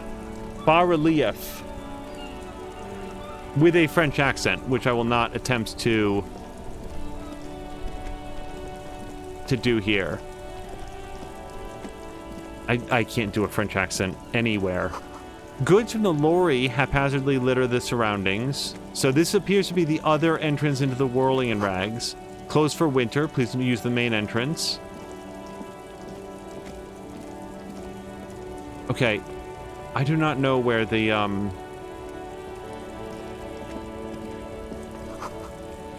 sir, can you be quiet for 1 second? Jump Jams, a popular music mag. A glossy magazine, Most Able-Bodied Men.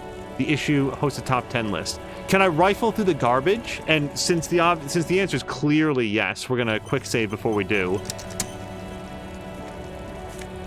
All right, we found some morale-raising magnesium.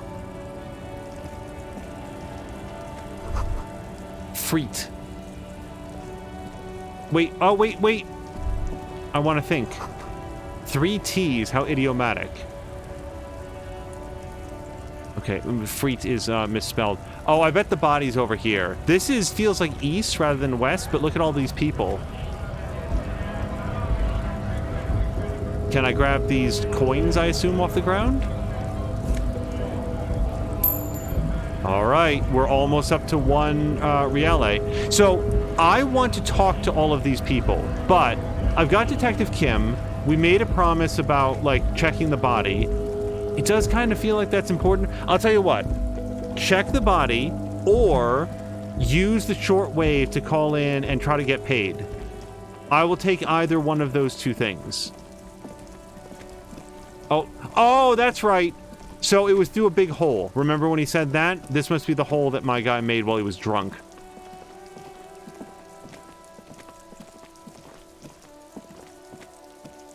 An old call box with a matrix of push buttons lists all the companies in the East Delta Commerce Center. Okay. I don't have any reason to call any of these people yet.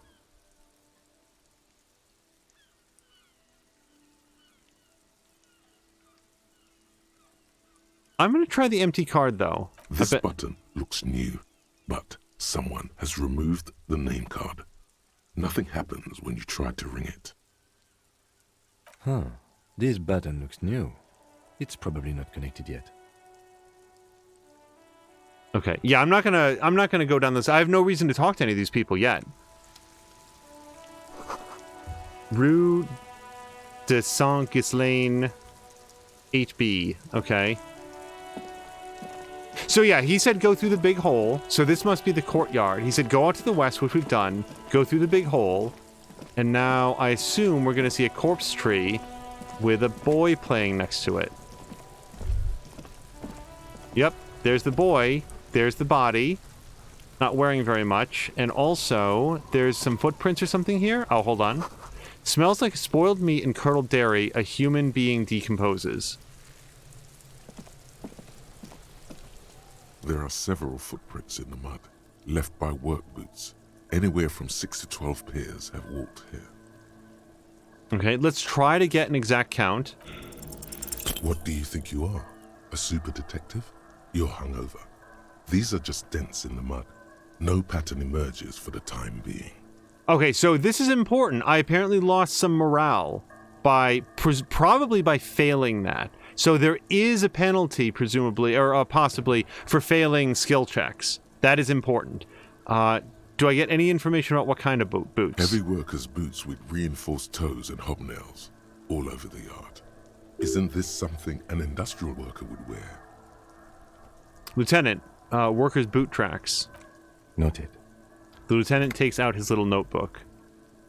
Okay, so that's as much as we've learned from that.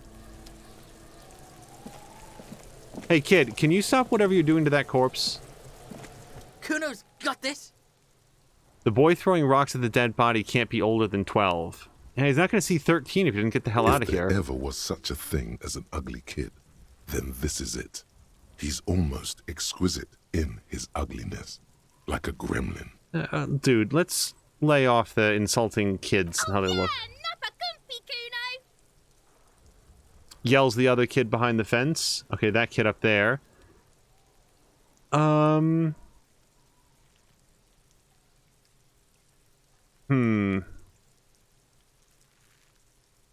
I feel like a moment of your time, please, is going to be a little bit too formal for this kid. So, hey, kid, a word. Right in the dick, Kuno. Get him right in the dick. The children ignore you. Love it in the dick. Not a fan of this kid. The boy is sweating profusely. His eyes are like 2 black holes and his jaw is twitching as if trying to break free from the empire of his body.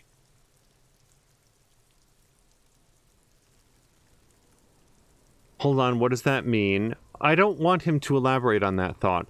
Stop throwing rocks at my crime scene. Stop using slurs at my crime scene. That's not how we do it. Hit him. Can't talk, pig. Not physically hit Shit's him. coming up strong.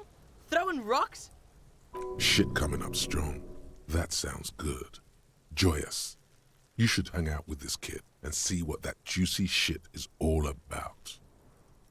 What? I don't want to hang out with this kid even a little bit. Why does electrochemistry want to do that? Juicy what now? I mean drugs. The kid's on drugs.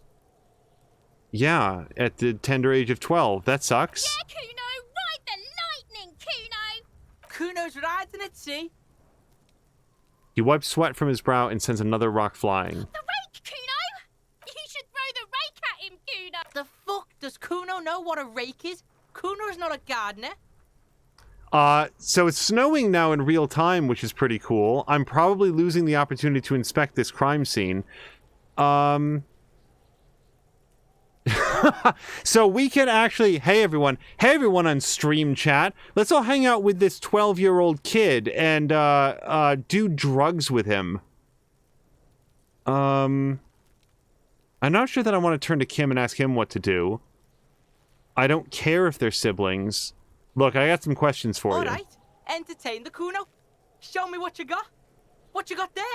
What you got, huh? Show me what you got.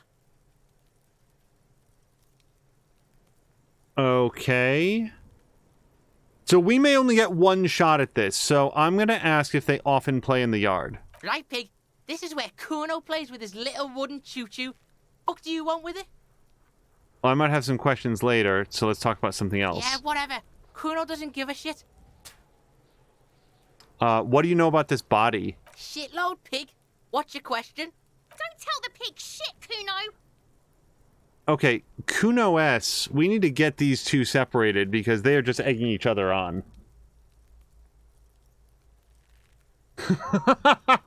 Mia says, yay, doing drugs with minors. It's a magical day.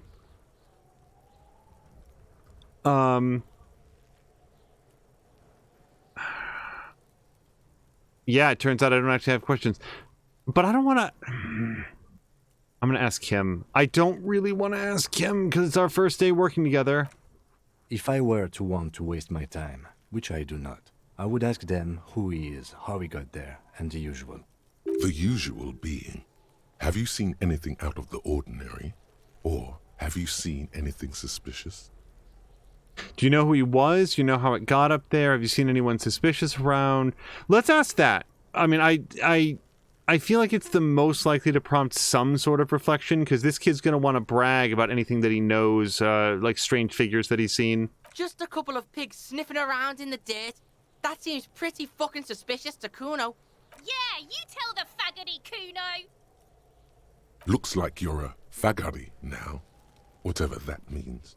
The suspicious question doesn't really work in antagonistic situations. Oh, thanks, rhetoric. Do you know who he was? Kuno's fuck imp. Kuno uses the fuck imp for target practice. I think I really hate this kid. He's trying to hide the fact that he doesn't know. Okay, so if he doesn't know, says Drama, that means you don't know anything. Kuno knows all kinds of shit. Kuno's not a snitch, that's all. Trying to make the Kuno sing into the popo phone. Did you see how it got up there? Probably climbed. Kuno was busy down the road when that shit went down. So you didn't see it happening? You heard Kuno. Kuno wasn't even in Martinez. Kuno wasn't in Revachol. Kuno wasn't regional. So where did you go? I don't know. Some fucking... He looks around trying to come up with something. Mesk or I don't know. Some other place. Night City. Kuno was in fucking Night City. There is no Night City anywhere. That sounds like the name of a city in some pulp science fiction novel. If to choose here, isn't Night City the name of the main city in Cyberpunk? I wonder if that's a reference, because Cyberpunk was in development when this game was made. That's a fictional city name. Night City doesn't exist. Why you gotta be riding Kuno's ass? You haven't been where Kuno's been. You haven't been in Kuno's head. You wanna know where Kuno was? You wanna know what Kuno's been fucking up to? Don't tell him that, Kuno. It's lame.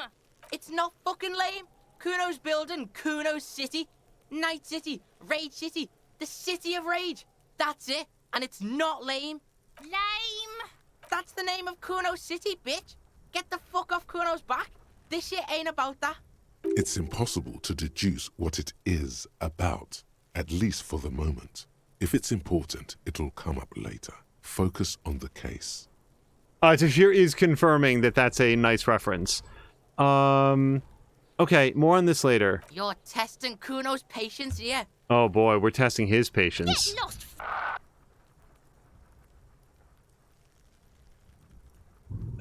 I don't like these kids. I don't want to distrust the body. I don't think I have any more questions about the mine scene, the crime scene rather. So who is Kuno, even though this is clearly Kuno? Kuno's Kuno, pig? The boy points to his chest with both thumbs. It's always Kuno, never I. Clearly the kid's using the third-person perspective as a shield. So I assume that the logic check unlocks this first one. Interesting, you refer to yourself in the third person to distance yourself from the situation. Yeah, let's choose that one. Kuno doesn't do that smart shit. Don't throw that book shit at Kuno. Kuno knows you're lying. He seems offended. Trying to get Kuno hooked on the book. The boy knows he has an addictive personality. Admirable insight for his age. Watch out, Kuno. He's trying to fiddle you. He's gonna put his hands on you.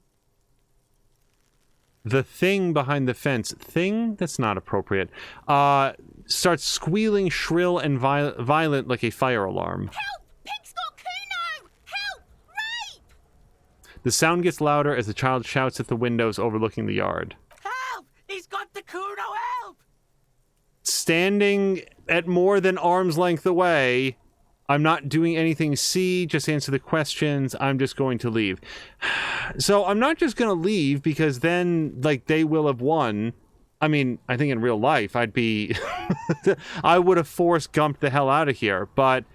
I feel like I'm not doing anything C, just answer the questions. Like, I want this to sound weird, like, dude, just answer the questions. Like, I'm not concerned about this ridiculous play you guys are doing. Help! He's digging his dick out! Escalate, Kuno! His dick is out! You're afraid! I'm just glad that Mia's here. Pigs in aim, Kuno! Somebody, please! It's full blast now. The wind carries the message far and wide across Martinez. How did we get here? How did this happen? This makes no sense. There may still be a way out. Just appeal to his reason. I think I'm going to straight up lose the game right here. Okay. I don't know what logic has to do with this. This kid is... I don't like empathy would help here, not logic. So be logical, kid. I haven't done anything to you. What is this sick charade? Who put you up to this? Are you high right now? I can try to physically shut him down. Yeah, that's not going to happen. Don't punch him. It's a bad idea. Well, we're definitely not punching him. Okay, I'll try to be logical. This seems like a very, very bad idea. Fucking logical. Help! The logical pig is fiddling Kuno! Okay, so maybe if we can have him laughing as he's accusing us of sexual assault, that will undermine his... I don't know. This is awful. What is this sick charade? No! Get off Kuno, you sick fat fuck! His freckled face contorted into hideous, uncontainable laughter. The nearly psychopathic way they could slip in and out of the act implies you're not the first victim. I don't think anybody put them up to it. Why would I assume that this is some part of like a larger con? I'm not going to punch him. Who put you up to this? No one. Kuno's doing this because he likes it, pig. This is where Kuno establishes dominance over you. Change your plan. You can't let that happen. It will make things harder down the line.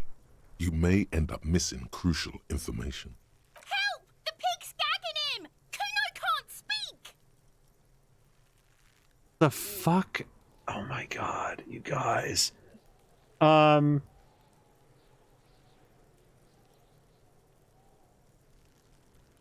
I guess I'll keep asking him if somebody put him up to it. I really think that this is an idiotic line of accusation. You put him up to this yourself when you decided to talk to him in the first place. Thanks, Kim. Listen to your friend. Kuno hawks a loogie on the ground. The phlegm is yellowish and bubbling somehow. This entire interaction is horrible. Did Gart put you up to this? That's foolish. Kim did not do it. Okay, no one put you up to this. Help! The RCM is trying to fuck Kuno in the ass. Tears of joy mixed with sweat smelling of laundry detergent on his face. I guess I can ask him. I feel like I lost this interaction and that I will be losing out on crucial information later on. Help! Misters, help! He prances around, eyes bulging out of their sockets, rolling hard and yelling at the windows. He's having the time of his life. Total ecstasy. Fuck the pig. He's flashing Kuno. He's showing his genitals. If you don't help Kuno now, it'll be too late. So, I mean, even if I were inclined to hit him, it's only 17%. I'm not gonna punch a kid. You know, what a horrible way to start off with this. So I've tried every other thing, and I can't seem to talk to this kid. He's just either high or irrational or just a little turd. So don't punch him. It's a bad idea. Look. Even softer than before, vanishingly silent. For emphasis, a ghost is saying this. A shit-eating psychopathic ghost with an ace up his sleeve. I know you wanted to hit me. You got that I'm gonna fuck that Kuno up look that Kuno's dad gets. The murder look. The rage look. Relax. He can't read your mind. He doesn't know you were thinking that. No, this kid sucks, but honest to God, it never, no, we're not. The thing is, like an adult, maybe. He's 12, they said. Like, we're not roughing up a kid. I didn't ask him, it's just a fantasy. How do I get back to it? I want to go back to that thought. How do you know that? You can't see inside my head. Can you read my mind, Kuno? Boy, I don't like any of these. No. Let's just say no. I know what you thought. I'm gonna fuck that Kuno up. I'm gonna shut that shit down. You know what? You should have. Because now... He raises his voice again. You're nothing. You're a joke to Kuno. Kuno laughs at you. King Kuno! Backing up was a bad idea. Now he thinks he's established dominance over you. I'm having trouble caring what he thinks, though. Kuno turned you into his prison, bitch. You're gonna be in this shit with Kuno. No, you're not. We can just leave. Right. I mean, I don't know that these kids know anything at all, and if they're not going to be helpful, I'll have to find... Ooh, what's this? Oh, wait, this is new information. You can get to menu, or what's question mark? Well, nothing right now.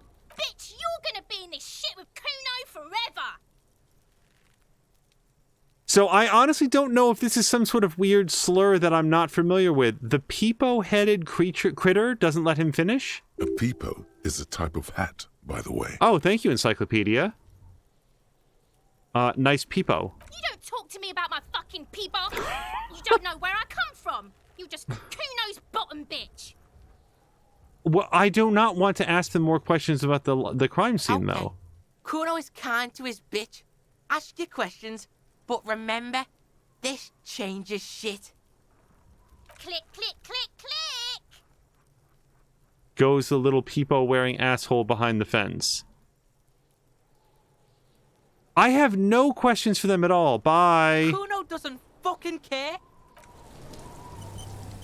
Okay.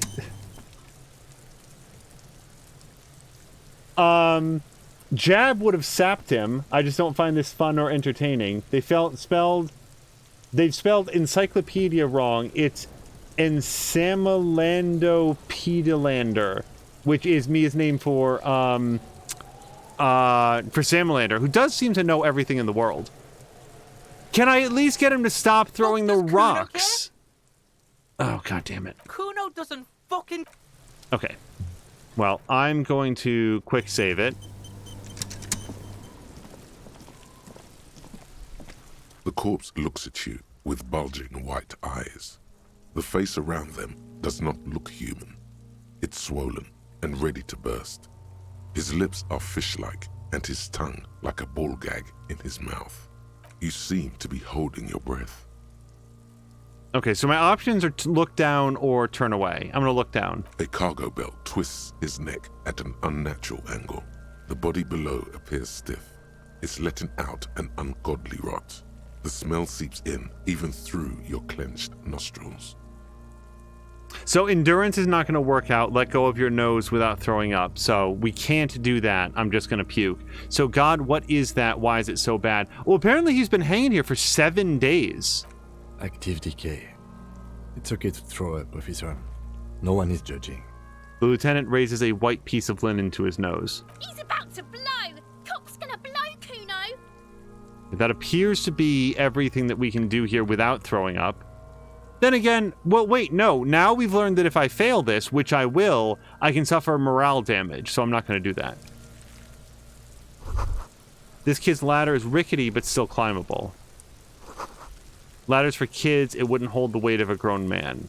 Oh, man. It is very difficult not to feel like I lost something important over here, but at the same time, I'm not sure what I would do differently. Like, I guess if I was a big tough guy, I could, like, threaten and intimidate the little kids. Someone is trying to grow herbs in this greenhouse. Oh, I'm gonna grab that and some magnesium. So I can get my morale back, and that gives me a little bit of hope. And probably also talk to Kim as well. This winch mechanism has been oxidizing for some years. And then it does look like we've got... Can I touch this bucket? No, it's on the other side of the wall. An inconspicuous pile of the roofing material, Eternite. Okay, so perception sight. Why am I looking at this pile of roofing material? Let's give that a shot. I mean, I've got a less than average chance of getting it. Because there's a secret door hidden behind the panels of Eternite. That's why they're too orderly. Okay, let's pull them aside. There it is. You see a shabby little door.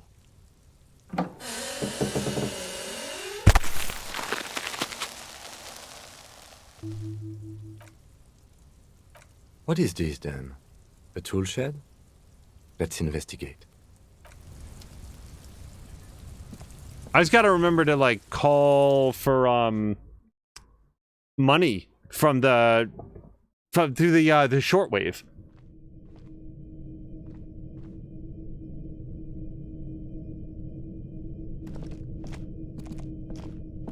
Okay, I'm gonna look at stuff first.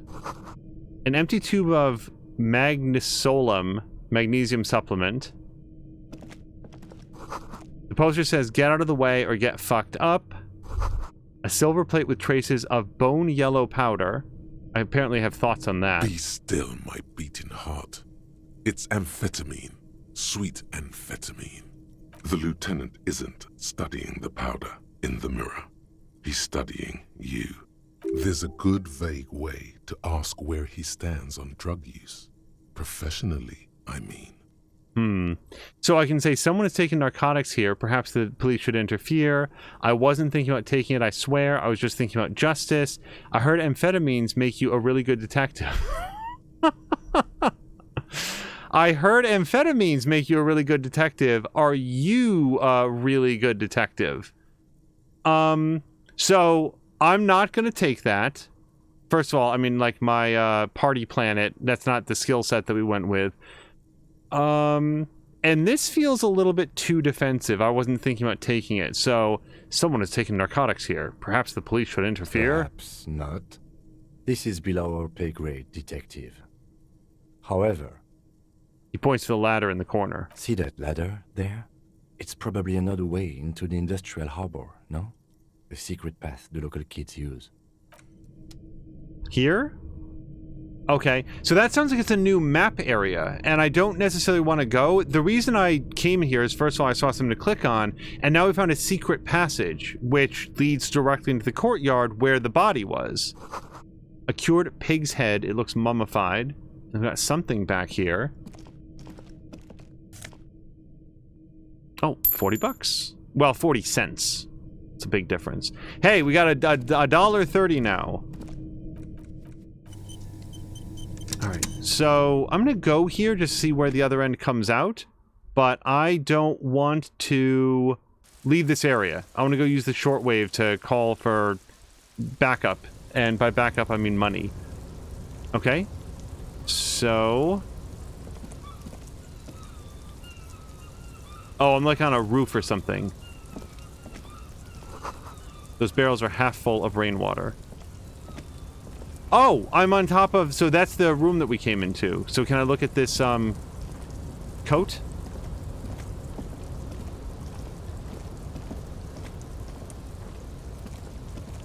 Oh, now we can get into the bucket. This doorway is going to collapse soon. Hopefully not very soon. Restoration pillars keep the ruins together. And in the bucket... we can find a postcard, Grand Koran 37. Okay, can I look at it, or is it just worth something to sell? It's colored in red. This postcard depicts an ill-advised residential area overlooking the Jamrock Quarter.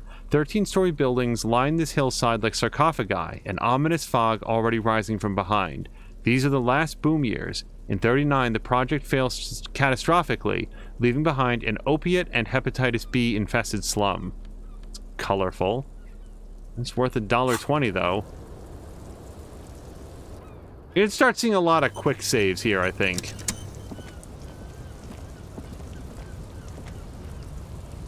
So, is there anything else up here? Because I thought it was going to be an all-new district. It looks like it's just a fairly small second floor area where we found another 90 cents. Yeah, no, we're up high. So if I'm going to go back, we got to actually go back. Azric says I'm going to dip out and lurk. This is right about where I stopped. Enjoy and have a great rest of your stream, and take care, chat. Azric, thank you so much for coming by.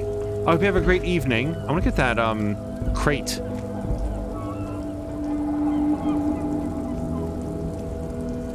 Okay, Jab is saying see you next game. All right, Jab, have a great evening. No Safed. Okay, we got that.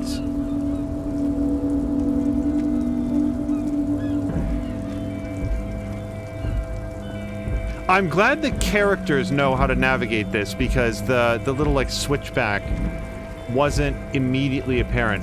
So, what do we think that is? And can I get up to it? I don't feel like I can. I'm gonna click on it once. Love any sort of insight that you have into that, sir.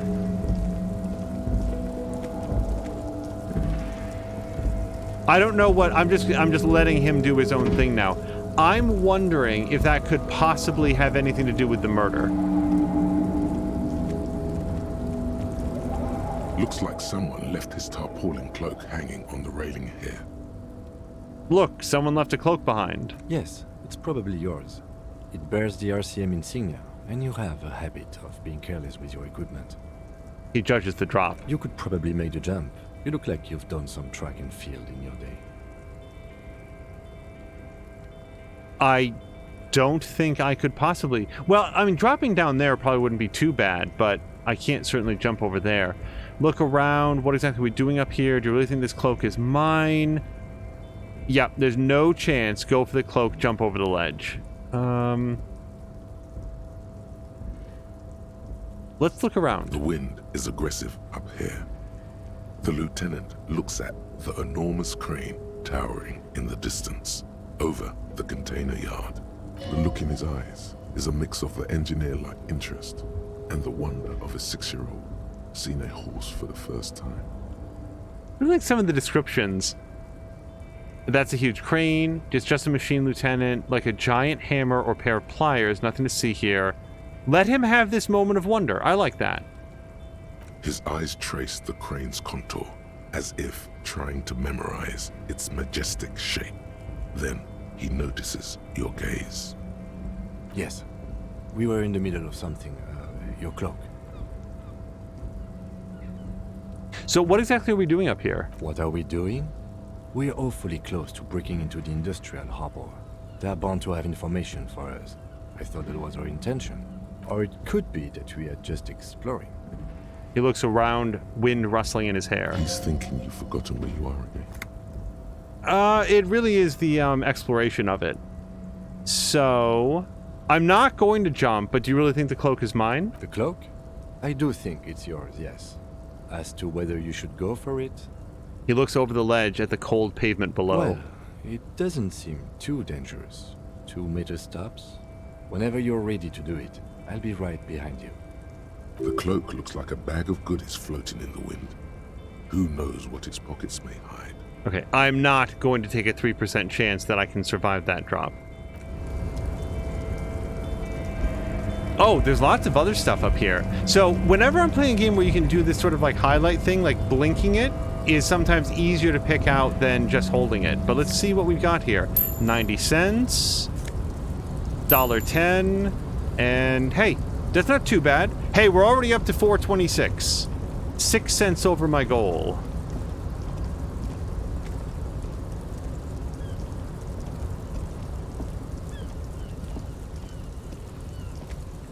Slowest Sloth is recommending take off shoes and pants for a better skill check.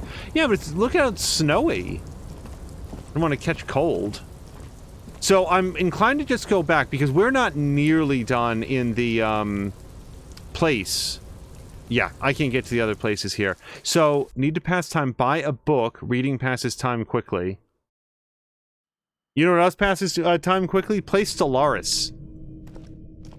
The hands and the clock just spin around when you play that game.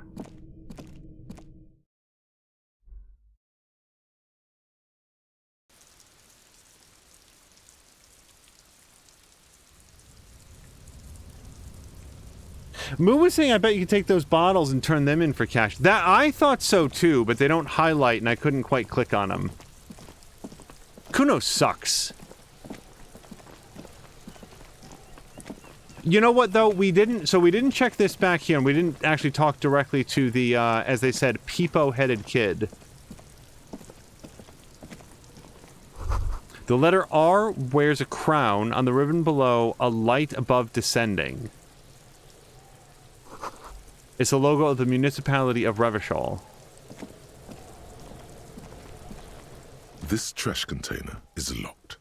The sliding lid has a padlock that says, "Whirling in rags." There's something in there, not necessarily connected to the case, but still. Why am I looking at you, trash container? You're just a trash container. The body is downwind from here. Maybe you prefer the smell of garbage to the smell of death. I can't think of any reason to hold the hunch to myself. I'm going to ask the lieutenant, what do you think could be in there? Trash? Food waste from the cafeteria? They lock these containers to keep the derelicts from flocking in. Could be evidence, too.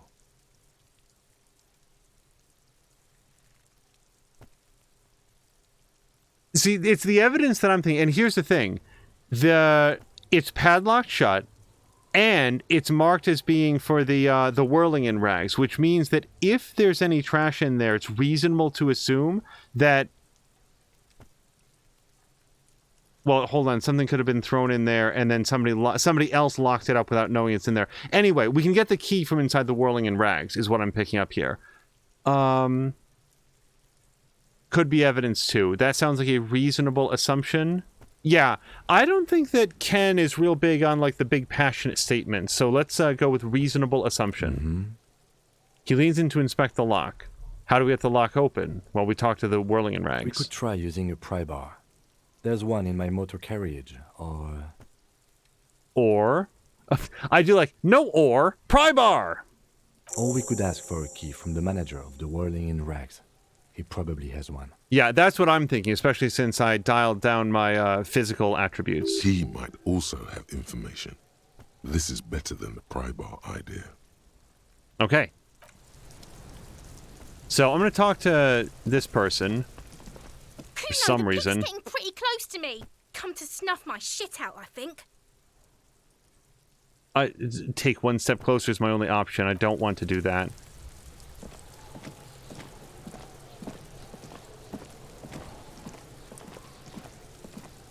Oh, there's something back here. Oh, no, that's way on the roof.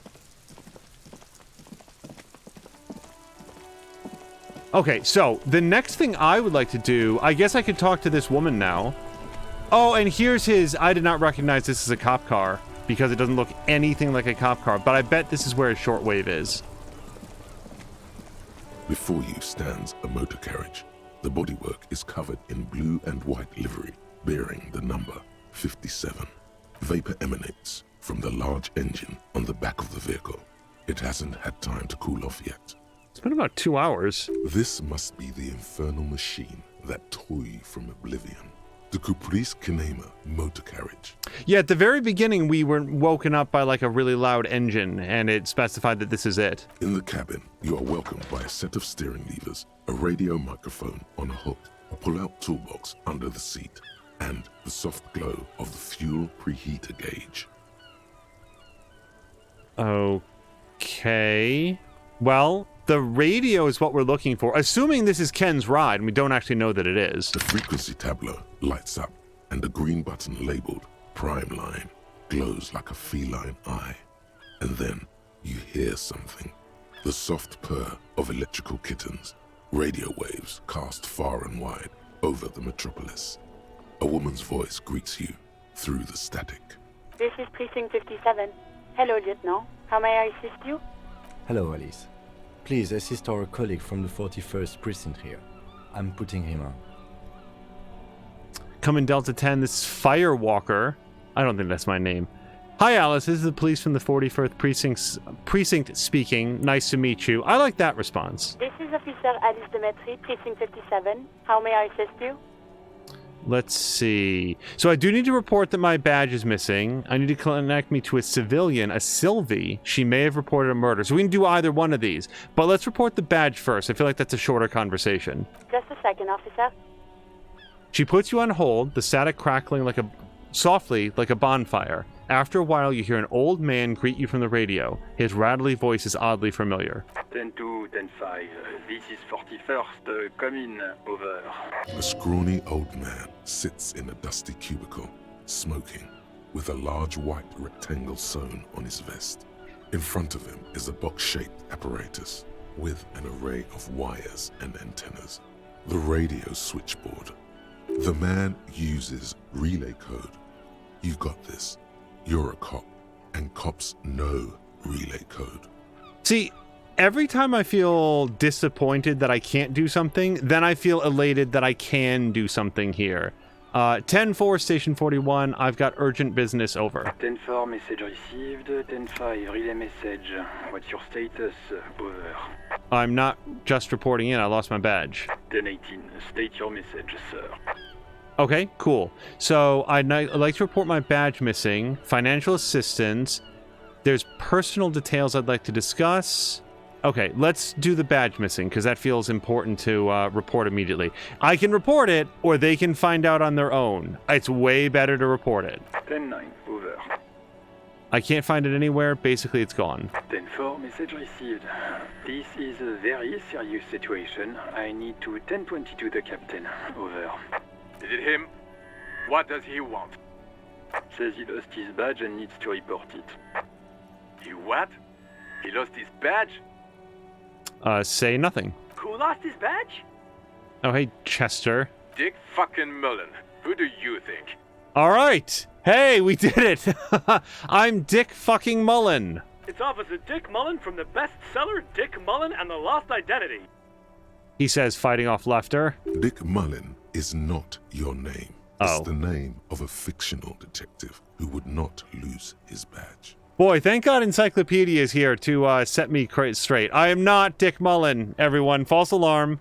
Defend yourself. Immediately. They're laughing at you. See, Authority, I don't give a shit if they're laughing at me. If I'm a good detective, they can laugh all they want. And then, like Columbo, I'm gonna get my man. Come on, operator. Come on, operator. Tell him to stop. This is serious. Haha, officer has lost his badge. Haha, like I'm the first cop to ever misplace his badge. Or can't we just move on? I just want to get reported and get it done with it. I don't like how whiny some of these are. I'm gonna go with the haha one. He says this has probably happened to other policemen before him and laughs sarcastically. Oh, goddamn it. Is he fucking kidding? The whole station's gonna be dicked for this.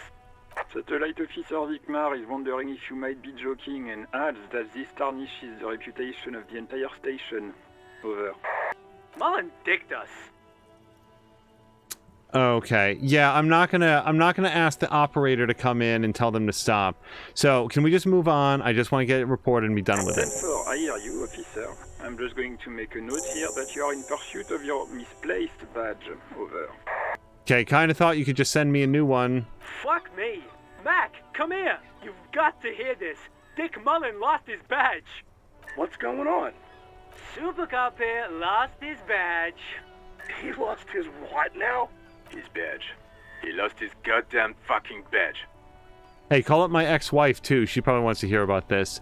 Could you all please stop saying lost his badge for a moment? Enough with this now. I have other things to discuss. I like number 2 better. 10-9, come again. I didn't get that. Over. The animated conversation in the back is making it difficult for him to hear you. New heights even for Captain Sober. Ask him. Ask him if he's lost his gun, too. The room roars with laughter. Sergeant Orson wants to know if you lost your gun too. Over. I like that Jules is he's just so over it. He's been completely blanched of any color. He's just on the radio, dryly reporting back that everyone is making fun of me. Check your pockets. Check your... Holy fuck. You don't know where it is, do you? Oh, I'm the best cop. I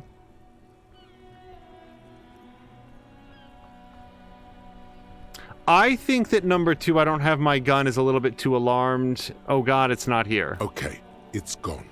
Your gun is most definitely gone. I bet it's in that poncho that I can't reach. Don't sweat it, Bratan. You don't need a gun to have fun. We can still have fun. It's not all over. 10-9, come in, officer. Did you get my question? We were wondering about your gun. Over.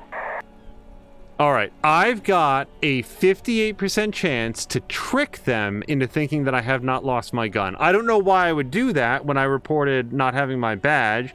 Doesn't feel like a wise lie to tell, but I don't really have a but. I'm still gonna roll for drama. Even before you can get the words out, everything gets scrambled in your brain. Uh-oh. No, of course I didn't lose my fun. A gun! Fuck it, I didn't lose my gun! He says he didn't lose his gun. Or his fun, whatever that means. Oh dear, wait. Whoa! Lots of fun things are happening in chat. Thank you, Mia. Sorry, we're having a conversation about a lost gun, and badge, and reputation. Oh my gosh, donk! Okay, just taking a quick look through. Donk has gifted 5 subs to Marquack, Tin Curridin, Smiley's Playhouse, Sisisama, and Allianz. Donk, thank you so much! Oh, and Tin Curridin has also followed. Mia's giving a shout out to Critically Awkward, and thank you so much, Mia, for that. And yes, as Mia says, I will beat myself up if I don't see it. Donk, thank you so much. Sorry, we're having a very involved conversation about... so we're playing, for anybody that's coming in, I am playing Disco Elysium for the very first time. I've lost my gun, I've lost my badge, I've lost my memory, I've lost my lunch, and I've so far... Oh, and I lost the respect of a 12-year-old kid who basically accused me of sexually assaulting him, but really he was just yelling at a bunch of empty windows, so I'm not sure how far that rumor has gone. We'll probably find out at the court proceedings. Ask him to describe it. His gun. Not his fun. Just the gun will do. Satellite Officer McLean requests a description of your weapon. Over. Oh, request a description, huh? We'll give him one. Describe the plasma gun. The plasma gun, which is certainly a thing. For starters, it's massive, got flared cooling vents along the front and hydrogen tanks sticking out too. What are you packing? It's a gun, what can I say? A regular goddamn murder weapon. You know how they are, bang bang. Look, I don't have it all right, I don't have my gun. Well, I mean, look, we're already fucked, reputation-wise. We might as well start describing this gun from, like, Doom 2016. Then come again, please. Over. It's got a magnetic accelerator, an arc that accelerates the energized ball of periwinkle blue hydrogen-based plasma to near light speed. I'm going to need to put you on speaker for a second. Over. Jules is my favorite character so far. He's so over it. In contact, it detonates with the power of a dying star, erasing every living thing from existence. Oh, and did I mention it's dripping with sexy blue plasma? The officer is describing his genitalia in exaggerated terms. Over. Really? Because I thought I was just... Host in heaven. Did he lose his gun and his mind? Dear God, he lost his gun? Oh my, I can't. This isn't really a laughing matter. Mac can face a giant of Coco Nur by himself, but Disco here made him piss his pants. So wait, is my name Disco Elysium? Because he just called me Disco, I think. Also, Donk is saying, sounds like a normal Tuesday to me. Yeah, I have a feeling it's same for this guy. Oh, I can't. Fuck. He lost his ass, but he still got his wiener. I'm not going to. Ask him. Sergeant Orson here is wondering if you are still in possession of your genitalia. Over. I left it in his mama's... I left it at his mama's after I fucked her ass all night. Tell him that. Oh my god, have I mentioned that this is probably not suitable for kids? Firewalker out. Is my name Disco Firewalker? Okay, but no, look, dude. They're all laughing at you. You might as well lean into it at this point. Yes, I lost my wiener too. He acknowledges your joke and asks you to lay off. Lay off? Lay off? Tell him we'll lay off when he retrieves the goddamn police property that he has been entrusted with. Satellite Officer. I heard him. 10-4, affirmative. Officer is in pursuit of his firearm. They're static. Oh God, The man is fighting back tears. Officer, do you need further assistance? Over. Hey, you know what's really gonna help me out? So, Tinkerton said, I think these guys don't ever run out of nicknames for you. Let's see. Donk is saying, I loved it, I never beat it, but I want to go back when I have time. What was the question? Aggressive chug hug. Oh! Mia's asking, have you played this? Yeah, it is very, very well done. Like, it's hard to avoid the sense that I am losing badly, but that's just all the humiliation that the game is heaping on me. For all I know, that's how you win. So, I think that the best way to follow up news that I have lost my badge and my gun is to ask for more money. 10-4, I hear you. I don't have the authority to grant your request, but... What does he want now? He's asking for money. Is he fucking kidding? I don't think he is. Don't give that asshole anything. He's just gonna drink it all. Right. That's a negative on the additional funds, sir. Over. Let's see. It is paramount to the investigation that you grant me more money. I'm begging you here. I don't even have a place to stay for tonight. Okay, I heard you. No funds.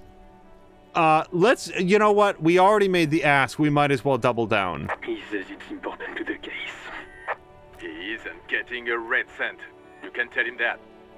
Request denied, sir. Over. Okay. I'm not begging. I heard you. No funds. Anything else, sir? Over.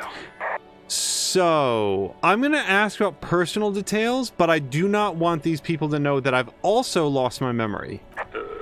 Okay, 10-4, sir.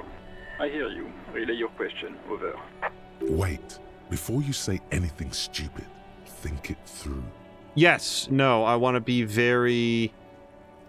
So, I need information, not fear, which is true. Be smart about this. Ask if he's there alone. Okay, he plainly isn't. 10-4, sir. I'm not hearing your question. I wanted to know if you got my badge's description right in your report. Could you read it to me? Hey, that's not unreasonable. Hey, you know my badge? Could you just tell me what that's supposed to say? I just want to make sure that I'm thinking of the right thing. Looking for address. Please refer to me with my full name in the future. Any news about family? Have I ever told you about my life before the RCM? So there's a couple things in here. I'm going to go with number 2 because this, you know, I'm already like a big dope, right? So at worst, this might seem like an unusual question, but it's not going to give away the game that I've lost my memory. What? What is it? He's still on the line? He wants to verify the information on his badge. But of course, it says Dick Mullen, High General of the Revacholian Cavalry Force. Tell him to stop wasting time. What do you need, sir? Over. Okay, he is so obviously not alone in the room that to ask him that seems idiotic.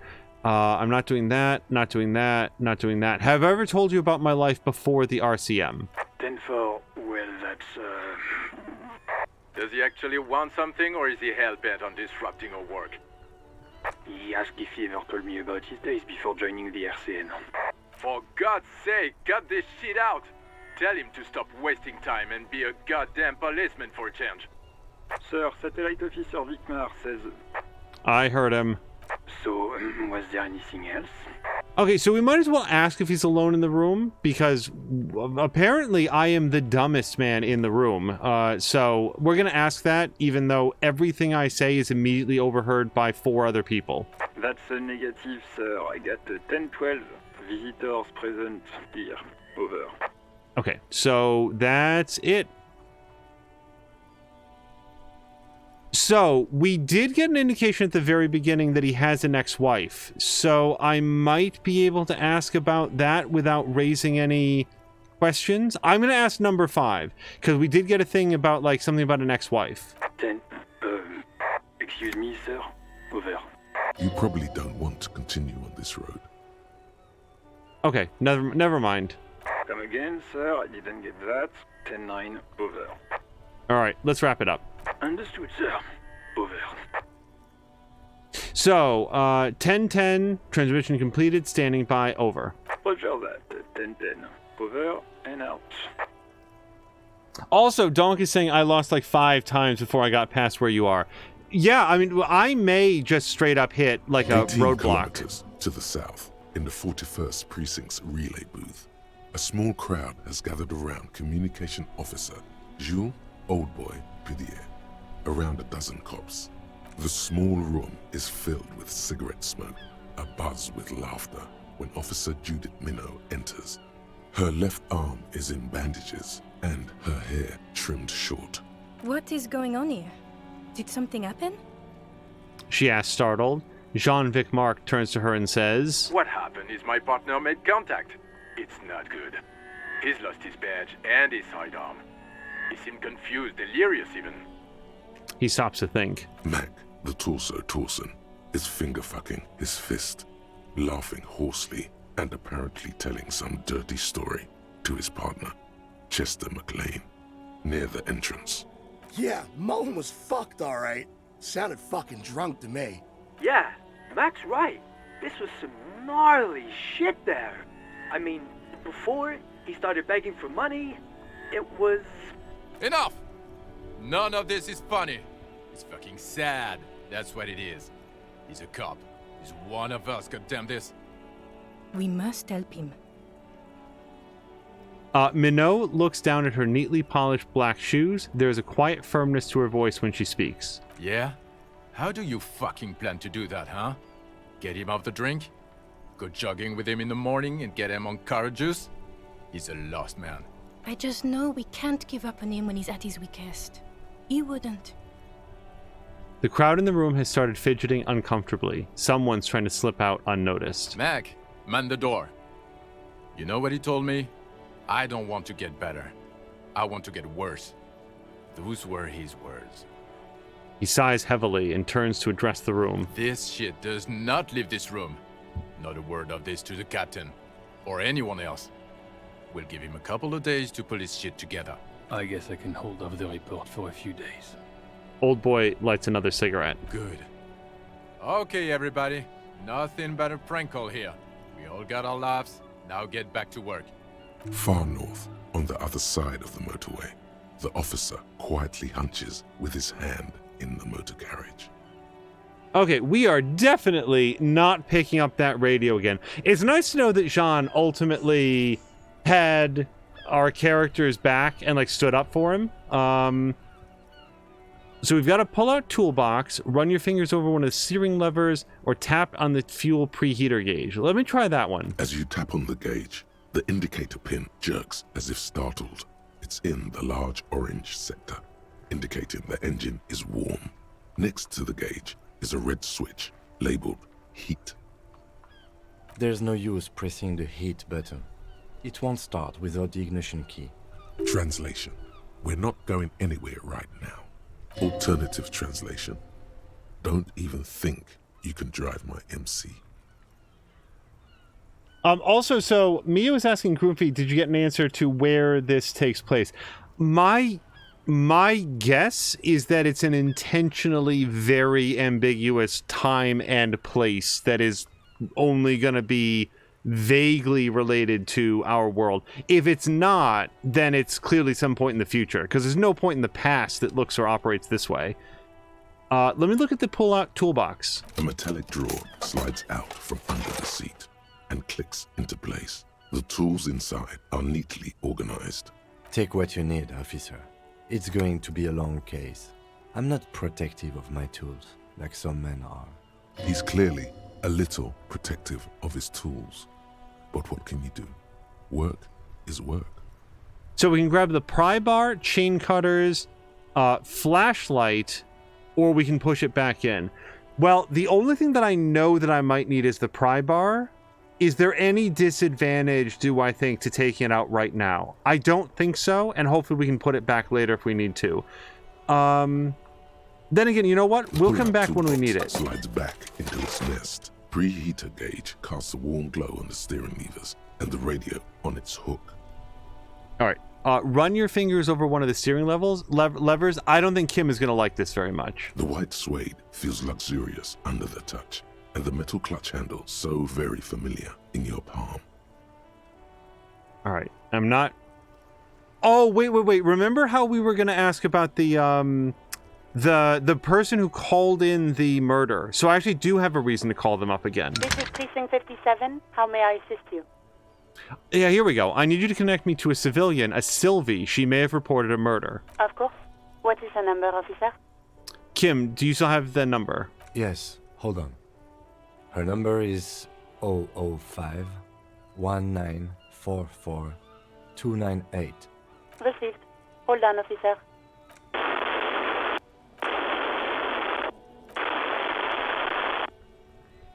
Just wait. Lieutenant Kitsuragi slowly begins to tap a little rhythm with his right foot. Quite a lot of time has passed.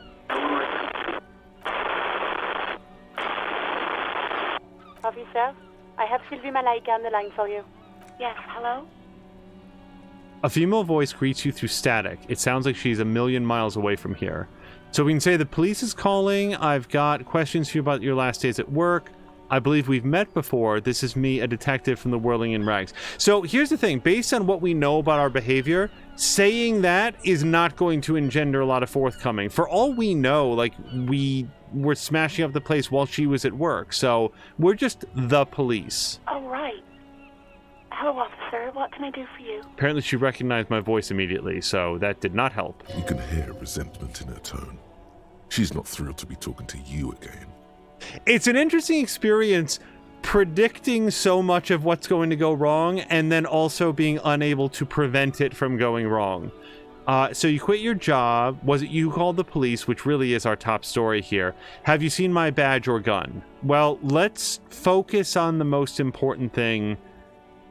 was it you that called the police? Now, Columbo would start up like a little bit of a conversation on the side, you know, get them comfortable by talking about unrelated things, complimenting their house, complimenting their car, their job, about how interesting their clothing is or something. Get them feeling a little bit comfortable, like he's very impressed by them. But, like, she apparently phoned in a murder, and I feel like talking about anything else is obscuring. It's not going to make her feel good. She knows why we're calling. Was it you that called the police? No, not me. Okay. Why didn't you call the police? Didn't a corpse behind your workplace bother? She might not have seen it, though. It's outside. Do you know who did make the call? No, sorry. I don't. Not a lot of people have phones around here. Copper thieves take the wires. People don't have the money to have the cables put in again. They use the Union's phone, or the one on the coast. So the Union has a phone, and there's one further down the coast. Got it. I can remember that fact. It was someone else. We'll find them sooner or later, officer. It just might take a while. All right. It's the only other question that we can ask. Why didn't she call the police? What? Of course it bothered me. But I thought the Union already knew about the corpse. What does the Union have to do with it? No one calls the police. The Union would get angry. The Union. So I do not know what the Union is right now. What do you mean by that? You know, what the Union says goes. People listen to them and they take care of their own, which is like everyone here. Garbage. Okay. So, is she speaking truth? Is the Union the law around here? I'm the authority. Looks like there's a limit to my authority. Why exactly did you let a corpse hang in your own backyard for weeks instead of calling us? I'm gonna ask Kim what he knows about this. Is the Union the law around here? Legally, no. In reality, yes. Martinez is de facto policed by the Dock Workers Union. Words are not necessary to feel the lieutenant's discontent for the situation.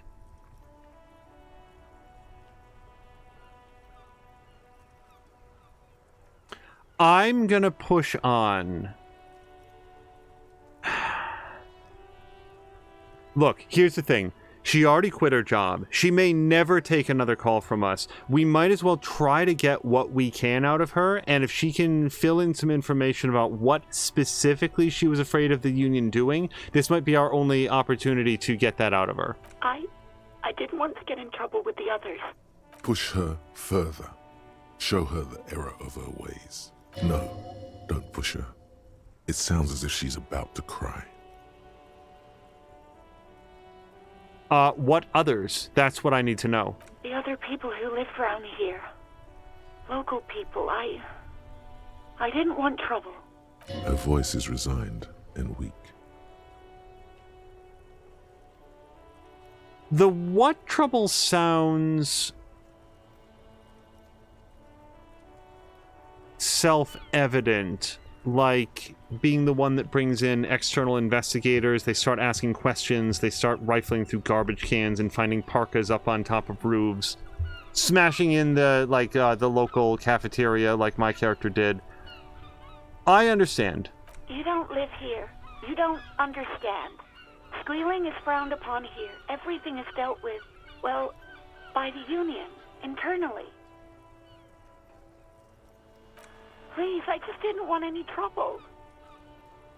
Her chin rubs against the receiver. Mia says Chivalry just said to her, I think this takes place at a French monastery. There are French friars there. I see, don't worry about it, I understand. Yeah, because I don't like this. You ignored the law to save your own skin. I don't think that that's what she's... I don't think that that's what she's saying. I think she ignored the law because she felt she was saving other people's skin. You do? Oh. What else can I do for you? Okay, I think that's everything I got. Yeah, go on.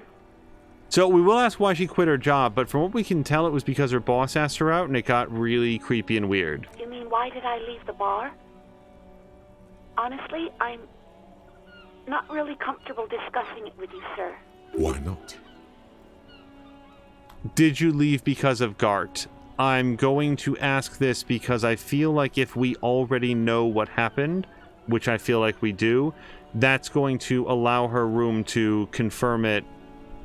Because it was just like a creepy bad date. Like, we didn't get any sense that he did anything other than kind of act in a kind of predatory way and stuff. Like, what I mean is, I don't get the sense that there was an assault, just that they went out and neither party had a very good time. What? No, why would you even think that?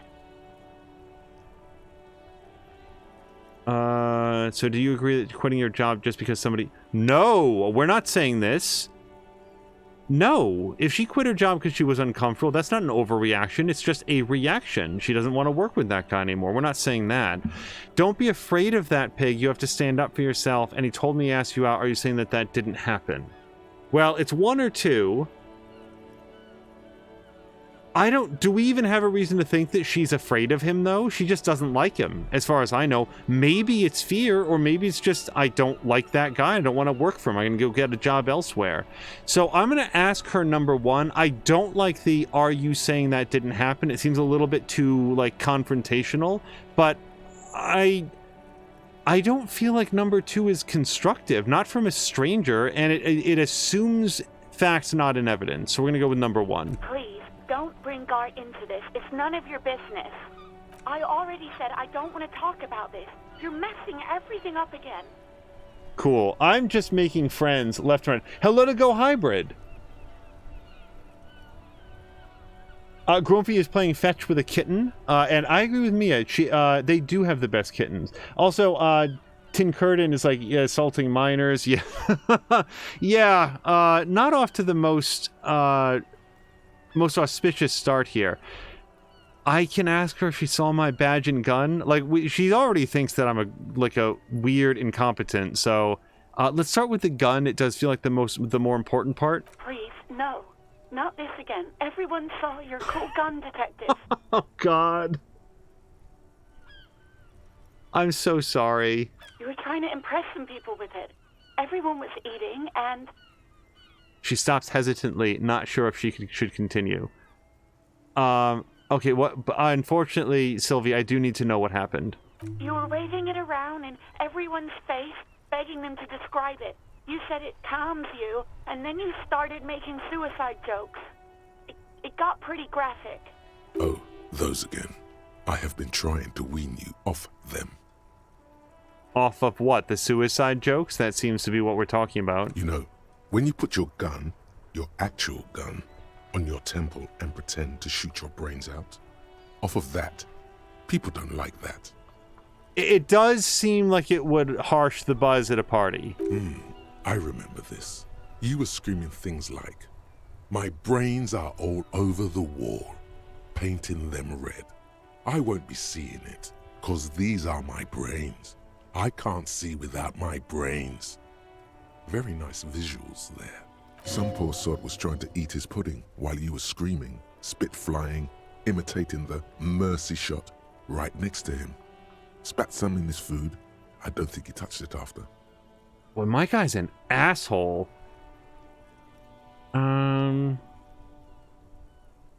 Okay, I don't know what to say. Ugh.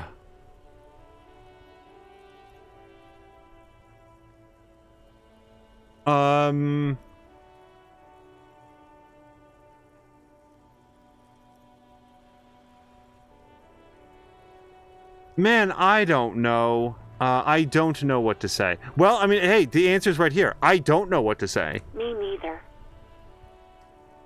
Great.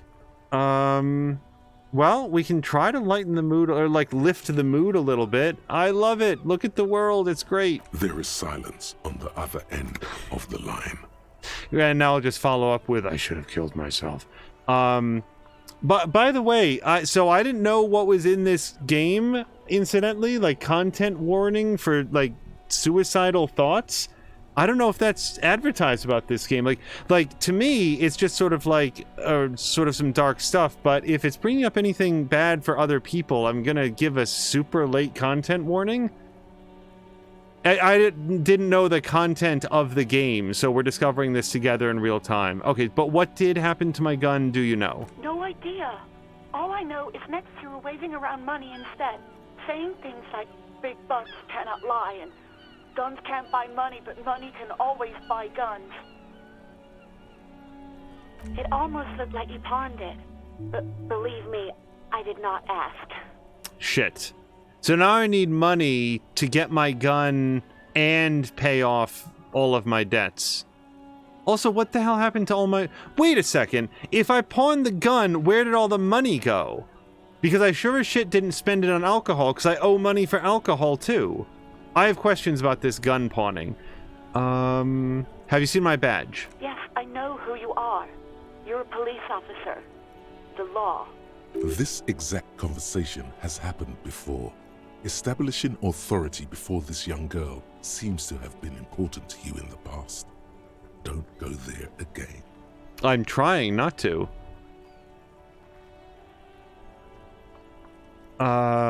She does not seem interested in reminiscing. I am curious how she first learned that I'm a police officer, but let's focus on the story of our day. Hey Mia, it's 11:11. My badge is missing. Have you seen it anywhere?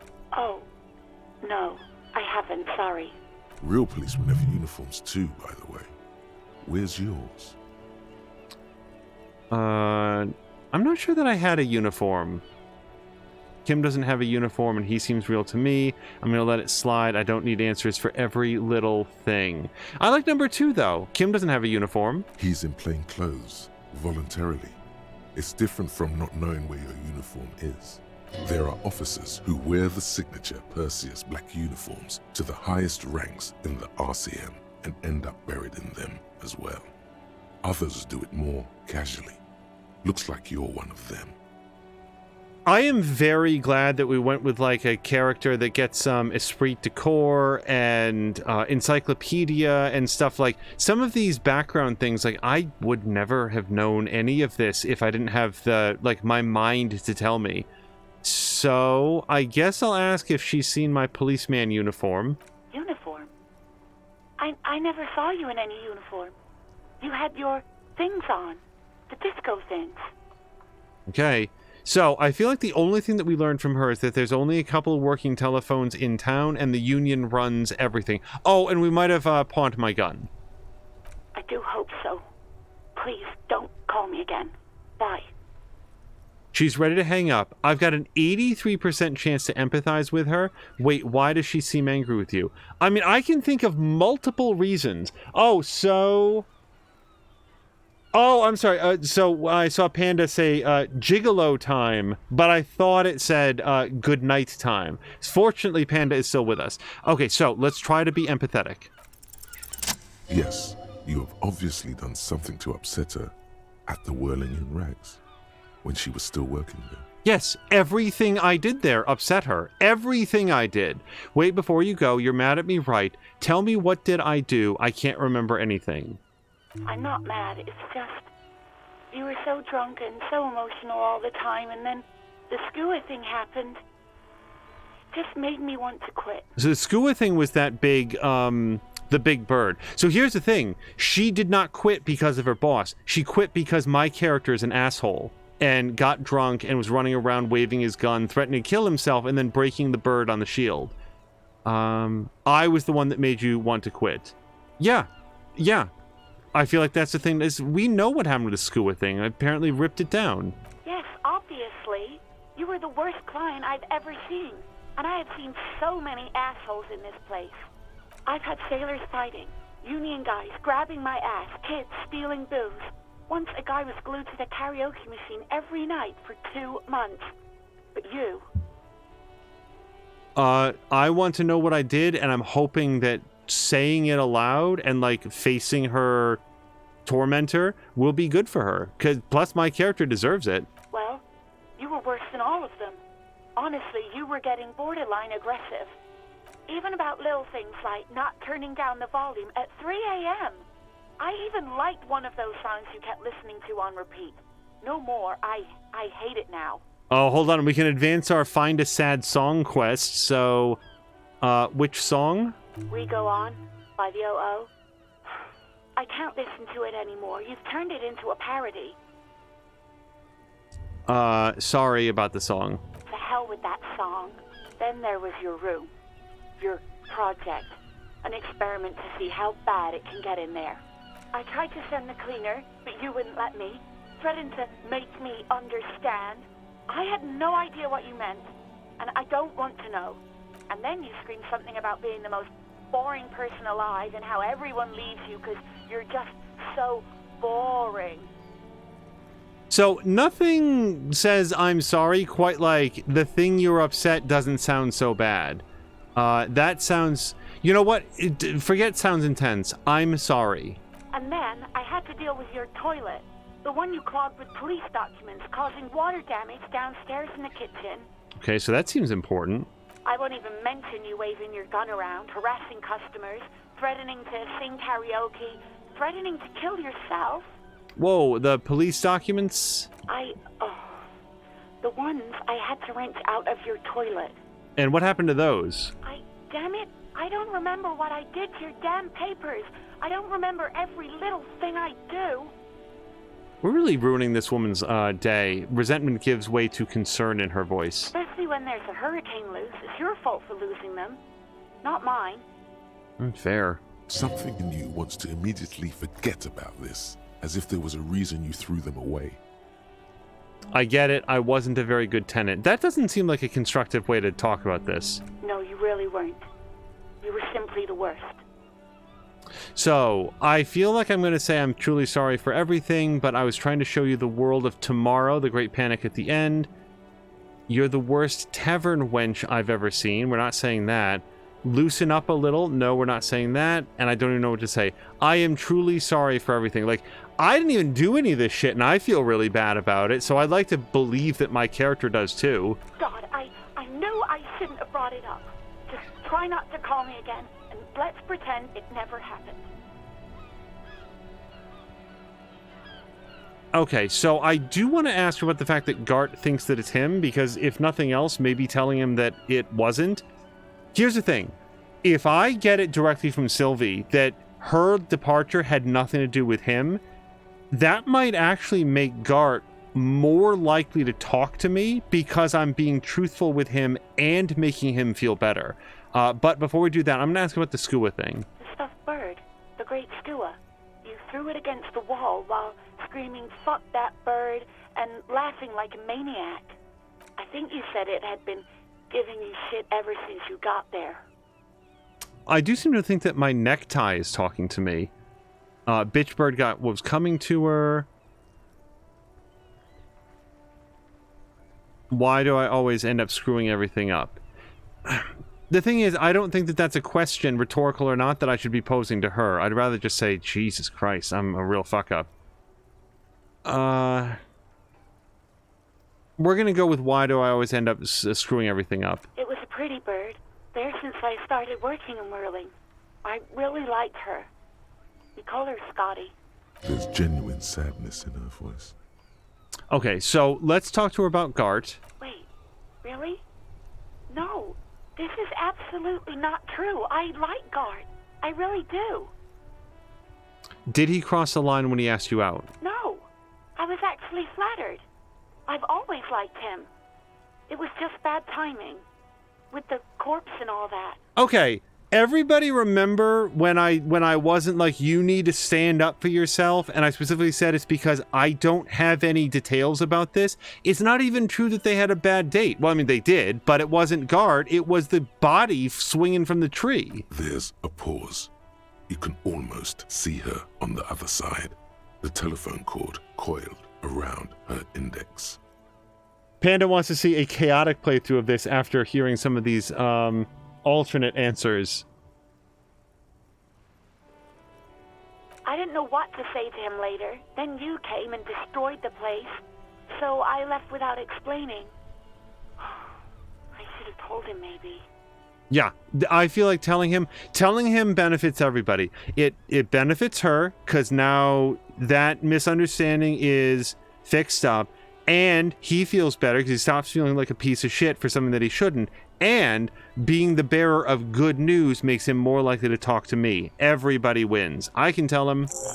Okay, but please don't mess it up. Please don't take out your gun or something. Here's the good news. I don't have that gun anymore, so... What else did I sing besides the oh, I'm looking for a song? This woman really does not want to talk to me, but we're going to ask. All sorts of things. From disco, rock too. So much disco and rock. Was I singing the smallest church in Saint-Saëns? Yes, that's the one you like to sing along to the most. The later it got, the more that one came on. Interesting. You still have to find a copy, though, before you can blast it. Okay, that's everything we can talk to her about. You hear a sigh of relief on the other end of the radio. Wordless, the call breaks. Then, the already familiar voice. Anything else I can help you with, officer? Okay, I don't want to talk to the 41st, and I don't want to talk to Sylvie, so I'm done with the radio. 57th, over and out. Her voice disappears into the void. In the cabin, you see a set of steering levers, a radio on a hook. Alright, close the door. That was a lot. So I'm going to lay down our very first, actual save. Oh, this is a menu. Save?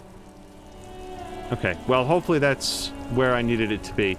Let's talk to Ken, because I haven't actually talked to see... Well, let me look at a couple things. Pay for damages. You'll need to pay for the damages. You won't have a place to stay. Ask around for money and be careful with your spending. If you're unsure how much you owe, ask Gart. Yeah, I didn't get to ask. I didn't get any additional funds. Keep searching for the caller. Despite lacking any obvious leads, this may take some time. Open the trash container. Yep, that's the... So we're looking for the key, the padlock to the trash container, basically to see if there's anything in there. I can get a pry bar, but I want to get the key if I can. Track down your badge. It's unclear how you should go about finding a tiny piece of plastic in a world as huge as this. Maybe just stumble across it down the line. Miracles happen. Find any information you can on the gun. Reportedly, you could also ask the local pawn shop. Yeah, so that might be there. And then talk to Gart for Sylvie. We're going to go do that right now. Also, this is here. Level up. Wait, I can level up. What? No. Wait, revert.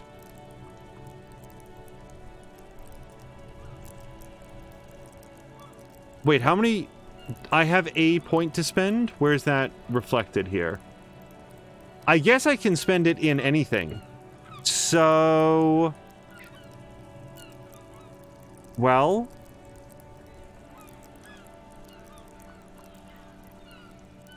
I do kind of want to do this. Let's see, reaction speed, perception. Yeah, that's right. We took a point. We did a mastery point in perception. Boy, I don't know. And we should spend this immediately, not hold on to it.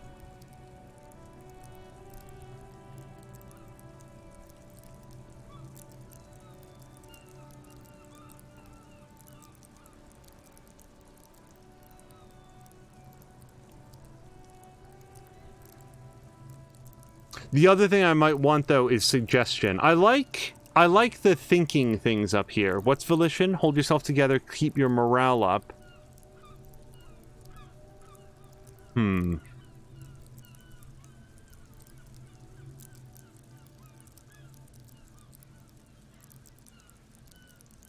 I think I'm going...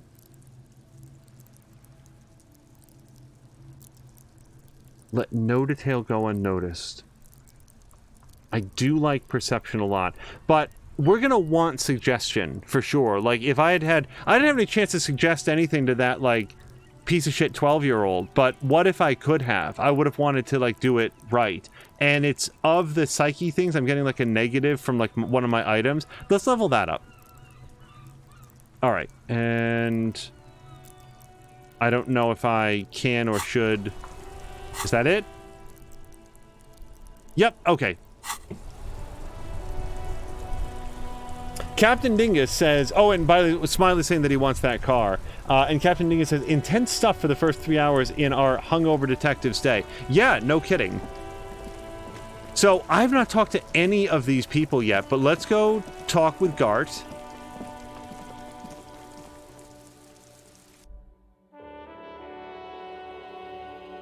So we can sleep after 2100, but sleeping heals all your health and morale. So far, I've got $4. Oh, wait, and you know what else we wanted to do?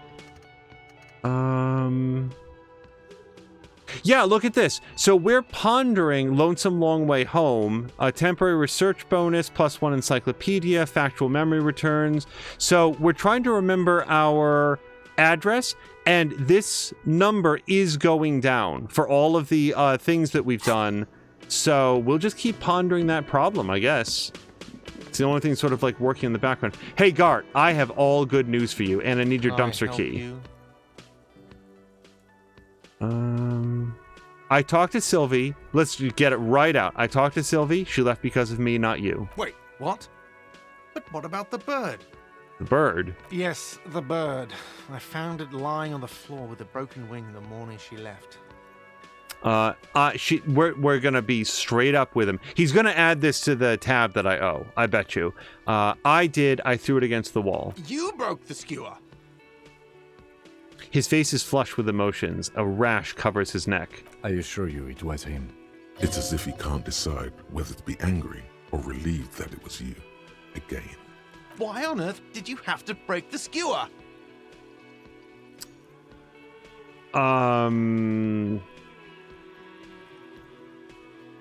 I just break things. It's the way that I am. The trouble with that is that I think it's A, true, but B, it's so unapologetic, just like, oh well, that's just how I am. You know me, smashing the things that matter to you. So I'm gonna say it's a mystery in a way that I hope is not coy, but like, man, even I don't know. I can't believe it. I was so sure it was Sylvie. Even worse, I thought she was trying to send me a message. A symbol of hope and all. A tender type of hope. Something stirs in you. Perhaps this is why you broke it. All right. Did she say anything else about me, you know? Did she say anything about me? So she was flattered it was bad timing, said you're nice, but also her employer. I mean, come on, the power vertical here. But that's not what she said. That's no. Okay, she was flattered, it was just bad timing. Really? I should give her a call then. Give it an hour, because I really pissed her off. Like, she's having a real bad day. Let her come down from that. She'll be happy to hear from you. The man doesn't know what to say. He wipes his brow and stares at the counter. Thanks, I guess. Was there anything else you wanted, or...? Yeah, can I get a discount on all the wreckage? Or can you give him a moment? Somehow you realize this is not going to net you any professional discounts. Already he's reverting back to defensive.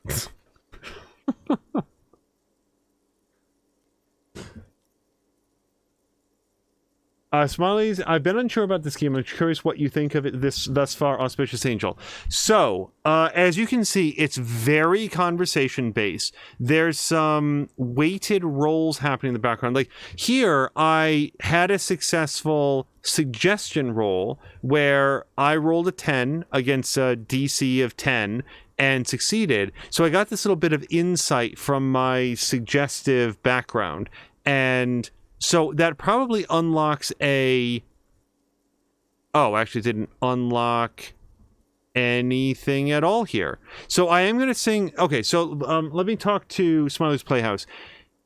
This takes place in a very foreign world in that there's a lot of... well, foreign to me. I suppose if you were French, some of this might feel a little bit more at home with a lot of the French names and French streets and stuff like that. So there's that aspect of it.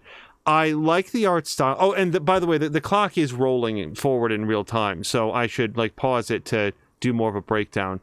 Is the trash container out back yours? Mine? No, it belongs to the Whirling in Rags. Okay, that's what I meant, sir. Thank you for clearing that up. Why do you keep the container locked? Why? To keep the hobos and drunks out. That's why. And the neighbors, too. They put their trash there, and they don't pay for the garbage company. Well, you're talking to Hobo Cop, sir. I thought as much. And are you the only party with access to the trash container?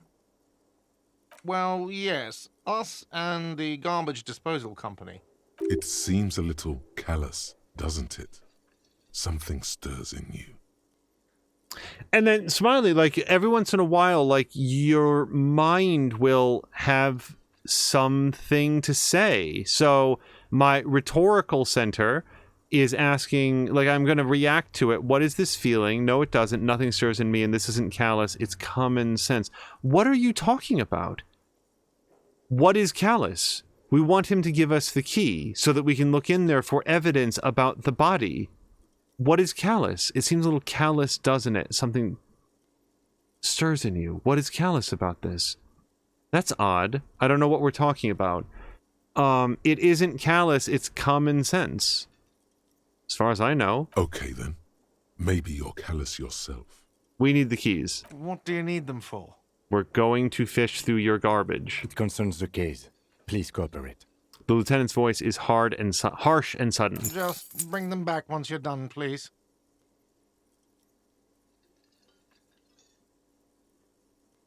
Okay, let's go use these. Like, we can talk to him about this stuff later.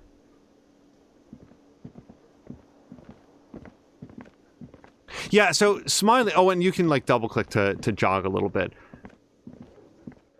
Yeah, Smiley, it's early to make much of an impression, but I'm very intrigued by it so far.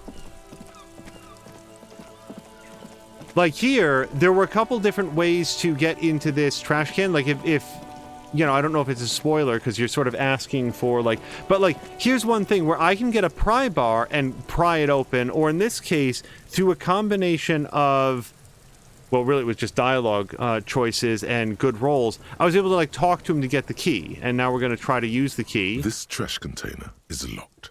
The sliding lid has a padlock that says, whirling in rags. There's been some stuff that I've encountered that I cannot do, but so far the conversations with people have been kind of productive. Not super productive because everybody hates me because my guy's an asshole, but I'm getting a lot of information, which is kind of what I was hoping to build it around. So, open the padlock with the key. With a well-oiled crack, the lock pops open. It should now be possible to simply raise the lid. Don't. Maybe you shouldn't. Or maybe we should. Didn't I just have a premonition that there's something in there? Yeah. There is, but you won't like it. Sweat forms on your brow. Your hand is still on the lid. We are opening the lid. Shit! No. Fuck! We need to investigate now. Yes, I was going to do that. So that's an example of me clicking the wrong thing. I had intended to open it up. The smell of rotten food rises to greet you. You see soggy cartons, dirty rags, and organic waste. We're just in time. This hasn't been emptied for over a week.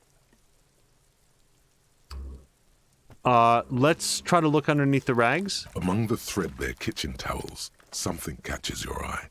A pair of denim trousers. Grab them. As the legs of the slime-covered jeans begin to unspool from the garbage, a rank corpse smell fills the air. The victim's clothes? Cadaverine odor is faint. If these belong to the deceased, they were removed when he was still in the early stages of decay.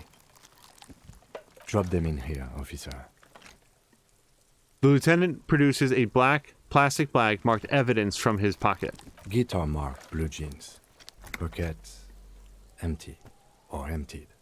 He wore them with a belt, too. A white belt. The loops appear stretched, but... He looks into the container. The belt is missing. That's it.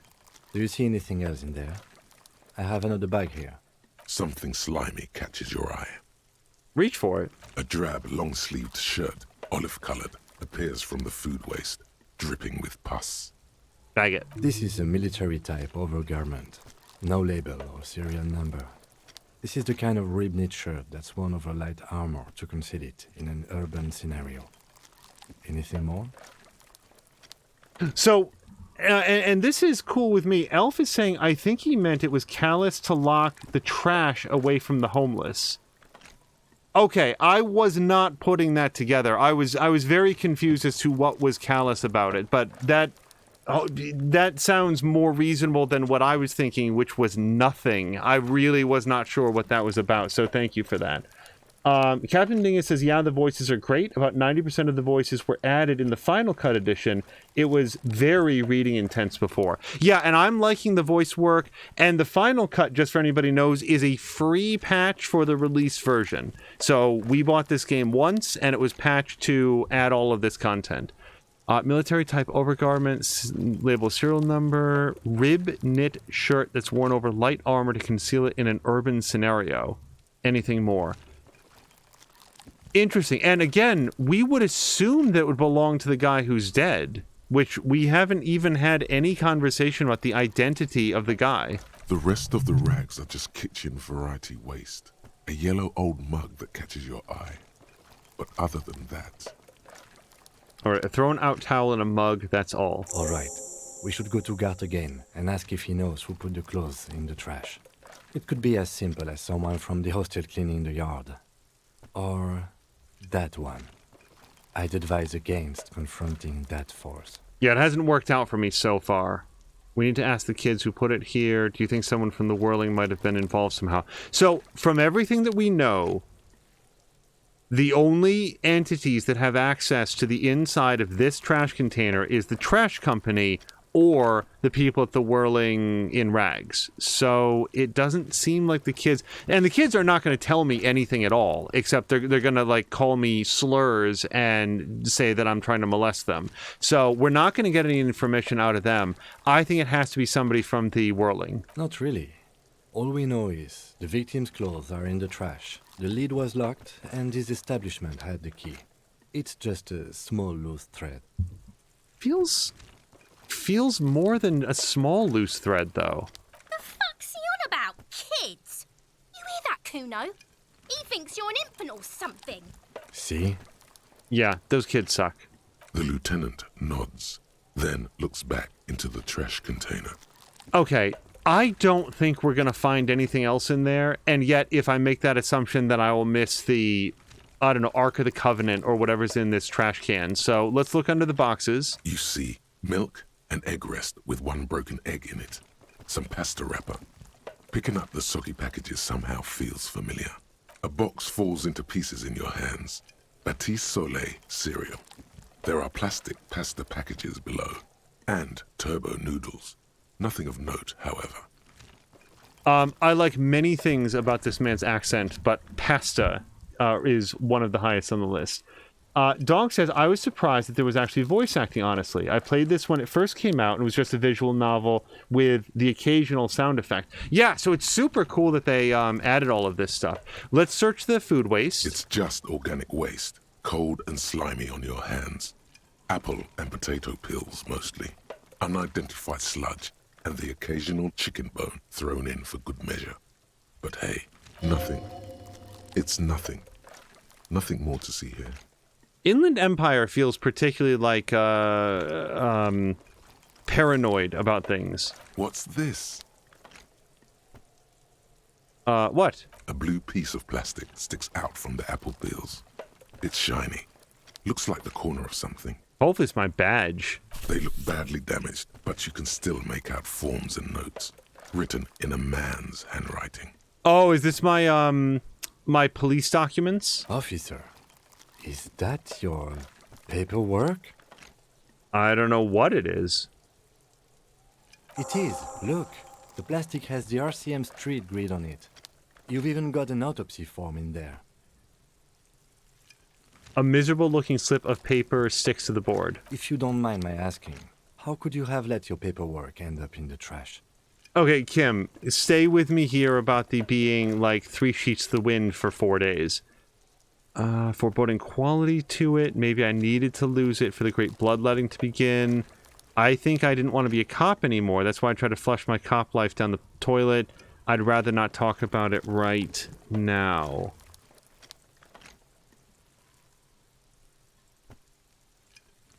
Well, number 3 makes as much sense of any of these things. I don't know why he did any of the shit that he was doing, but he seems really, really, like, down. He seems to be in a really down place, so let's just say that.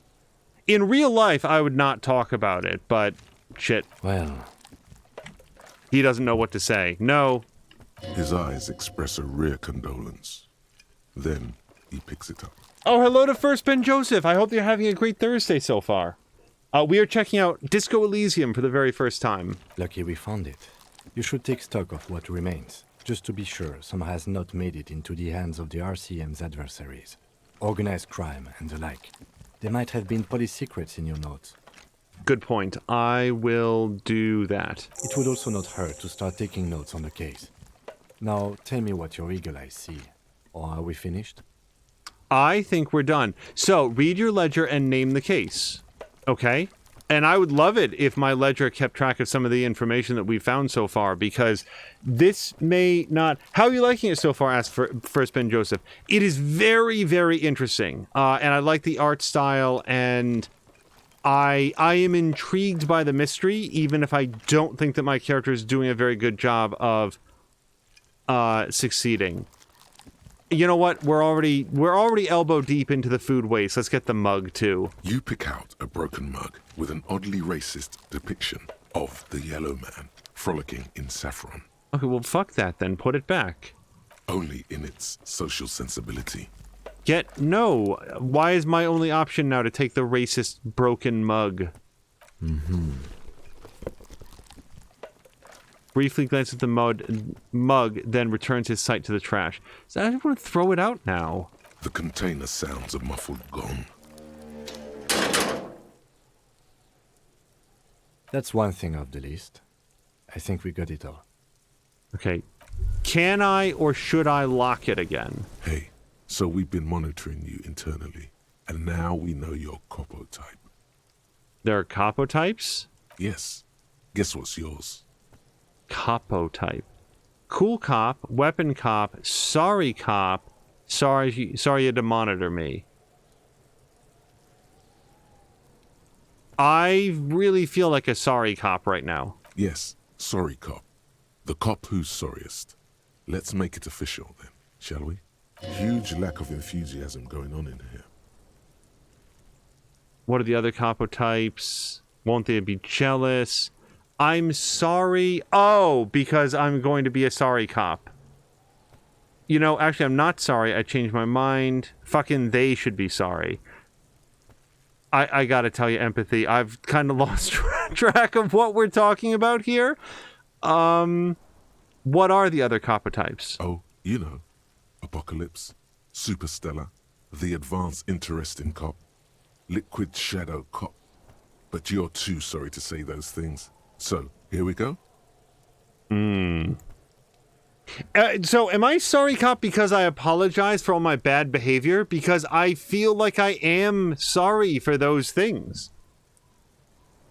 First Ben Joseph says, I've been interested in the art style myself. One problem I'm seeing is the slow plotting pace. I'd fall asleep, but that can be attributed to my being fully exhausted. Yeah, we're gonna... Ooh, it's after 10, so we're gonna have to wrap it up here pretty soon, but... Won't the other capo types be jealous? What? Jealous of the sorry cop? I think they'll be fine. Don't worry. Suggestion, laying down the shade. They'll be super, super fine. It'll be totally okay. You can dual capo type from sorry to anything. I'm sorry. The thing is, I am sorry. And Falcon, they should be sorry. I don't know. I'm going to opt in. Of course you are. It's okay. See if you can get something out of this, like info. Or maybe every time you say you're sorry, you get $1 million. That won't happen. Okay, so we're 50% done remembering where it is that I live. If I look at this, well, you're one sorry piece of shit. A cop penitent, a flagellant cop monk. This is not the right line of work for you. You should be groveling at the feet of a feudal lord, providing lurid evidence against yourself at a Mazovian show trial, or ripping the flesh from your back with a cat of nine tails. I like that, like, when I act like a piece of shit and then I apologize for it, I am further judged by my own psyche. Whatever made you this way, you can be damn sure it was your own damn fault. Do it. Really criticize yourself. Who knows? You might uncover something of importance from your guilt-ridden past. Well, the thing is, I'm going to continue pondering this. Although, what would be the time frame if I wanted to do it? Oh, 6 hours. Yeah, no, we're going to continue on this because we've only got 3 hours and 18 minutes to figure out where I live. So, Sing karaoke. Who put the clothes in the trash? I don't want to ask Kuno if he knows anything about it. He's not going to tell me anything. I'm going to go ask Gart. In case it needs an official name, go to your inventory and interact with the damaged ledger to give it one. Finding the right line may take some time. Okay, well, we might take a look at it. Let me go talk to Gart. I'm not going to talk to Kuno. He sucks.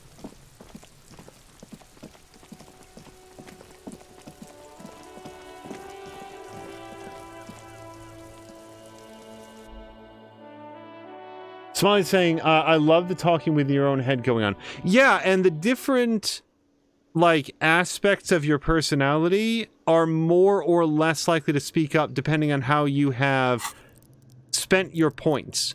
When you start the game, Smiley, if you didn't see, you get to sort of rank up your main attributes over here, but now every once in a while... Oh, can I level up again? I don't think I can. Not yet. You can then add specific points to things like conceptualization or electrochemistry or composure, and those elements of your personality are then more likely to speak up and provide you some insight into what you're thinking or the nature of the world around you. Alright, so here's my ledger. Okay, my ledger is someplace, but let's go talk to Gart.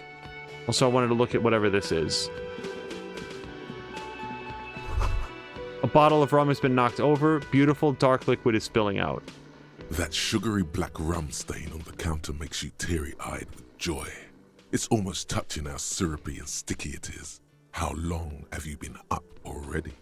No thank you, electrochemistry. I am not going to lick sugary black rum off the countertop. Oh, excuse me.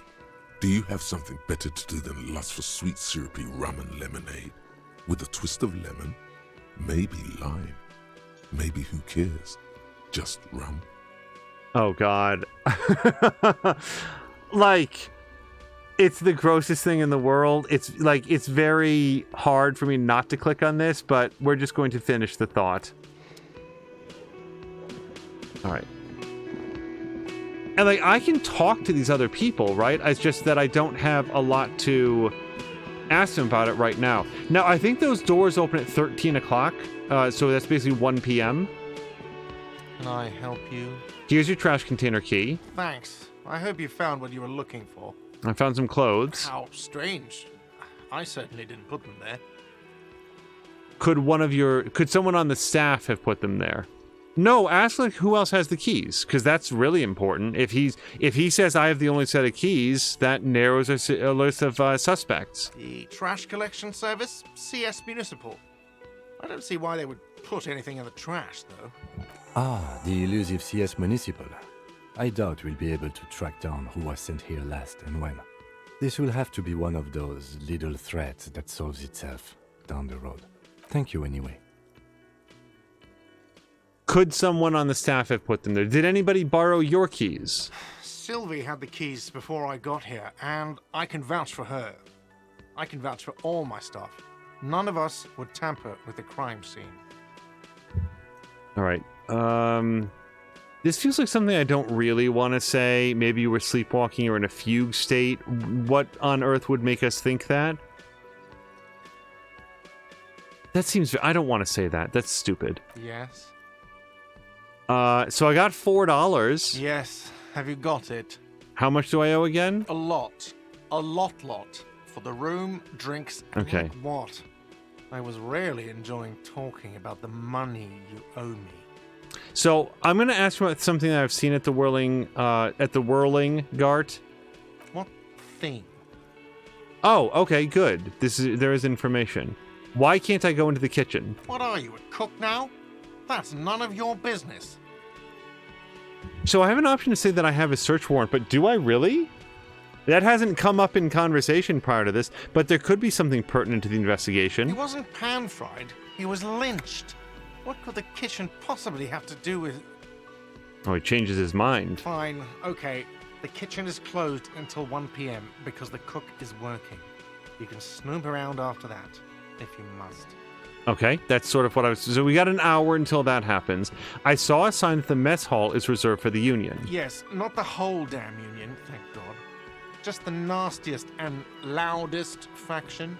He tosses his head in disdain. They come here in the evenings. Dumb, unruly types. Think they're big shit. But they're good customers. They place big orders and always pay on time. And I don't think that I said it out loud, and I apologize, but thank you very much for the follow to Elf Planitor. Yeah, sorry, I saw that and just immediately forgot to say it aloud. Thank you very much.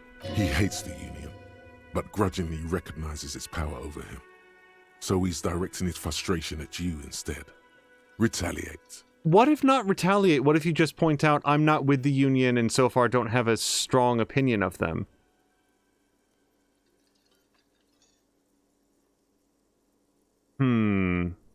This doesn't feel like retaliation. It's a shame you've got to suck up to the Union. Like, that's manipulating him into, like, expressing further discontent with them, which seems like a way to bond with him. I don't. I'm simply providing a service, or really facilitating the offering of services to paying customers, and it doesn't matter. I don't have to explain myself to you. We should find out who this Lord faction is, occupying the booth. Loudness means talkative, and we need info. The lieutenant gives you a meaningful nod. So how do we find them? We don't. We have to wait. They'll show up sooner or later. Men get hungry, even striking men. If not today, then they'll be here tomorrow. There are these things called days. You sleep between them. He's saying they'll come after you've slept. Just making clear you got that. Thanks, Logic. What? By the way, you should come back to this thing-based questionnaire if you see anything interesting in the whirling later. See, I'm perfectly cool with this, like, reaction speed giving me the heads up on that, because I was thinking that, but it's good to know. This is, like, basic information about how the game is structured. I barely succeeded this, just so you know. My total was 8 on a success roll of 8. Okay. And I'm not going to sing karaoke yet, because I don't have access to a song. Alright, let's take a quick look here. Ask Kuno if he knows anything. I don't want to talk to Kuno. Who else has unauthorized access to the whirling trash? Find this person. You'll know who tampered with the scene. It may take a while. And then finally, find out who is in the Union box. Guard has told you some unruly Union member gather in the mess hall the whirling in rags. They're not there today, but most likely they'll eventually show up. Keep an eye out for them. Alright, so that's going to be one of those things that happens over time. Also, I finished something. Alright, let's go talk to Kuno. I do also have to check my, my ledger.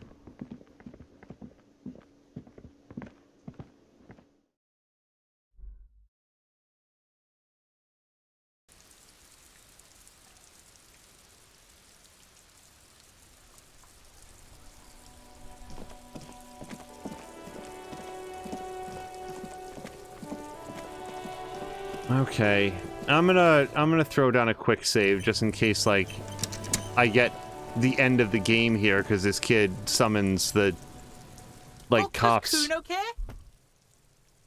All right.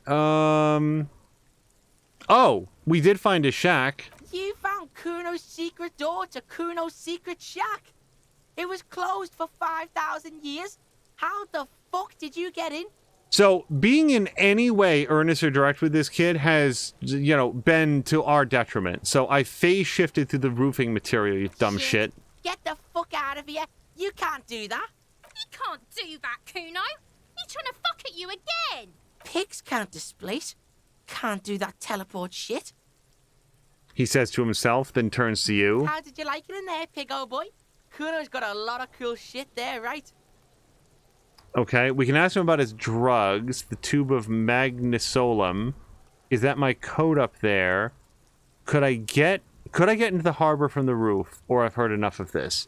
Well, let's ask him about what the pig head is. I bet that he's very impressed with his own pig head. Oh, that? Kuno decapitates pigs. That's just a Kuno demo tape. I don't know what, like, why would I think that he's trying to send me? I broke in there. What was the message that he was trying to send me? That's a little bit paranoid. Demo tape, is that like some kind of musician?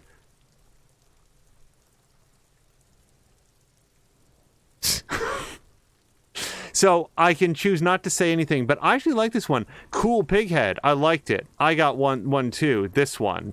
It's shit. What? I'm playing along, Kim. What is this shit? Fucking on yourself. This is weird level shit. Kuno doesn't go there. Fuck your shit back to normal. All right. We got 5 experience points for basically out-insulting ourselves to Kuno. Well played. No one saw that coming. Okay, what's with the tube of magnesolum? It's a vitamin, pig. Don't you know anything? He looks at you like you just pointed at the sun and asked what it was. You could use some. Oh, see, I failed my endurance check. Yeah, I rolled too low. Okay, whatever. Okay, whatever. You fucking need that shit to stay on top of your game. Kuno grows through like a tube a day, and you look like you could use a bottle. Oh, don't teach him, Kuno. He's gonna use it against you, Kuno. So I actually don't know if it's just magnesium. Come on, it's just magnesium. Don't mystify it. You're not getting this, pig. It completely takes away the hangover. It's like you didn't do anything. Like you stayed home playing with your choo-choo. He looks at you, eyes bulging. Fuck you, pig. Don't do mag. You're gonna OD and you're gonna fucking die. So, I take it that number 4 here is that my code up there, that maybe I could ask Kuno to get up there and get it for me, except we hate each other, and I cannot imagine why he would do me that favor. Like, if we had a different relationship, then I would ask about that, but here it just feels like I'm pointing out something else that Kuno could take from me. I'm going to ask him about the powder residue, which he surely knows about. That's where Kuno gets his daily hit of electric. Kuno Shazam. Kuno rides the fucking lightning in there, pig. Bet you'd like to ride the lightning too, wouldn't you? You feel tired and old, but you could have that sparkle in your eyes.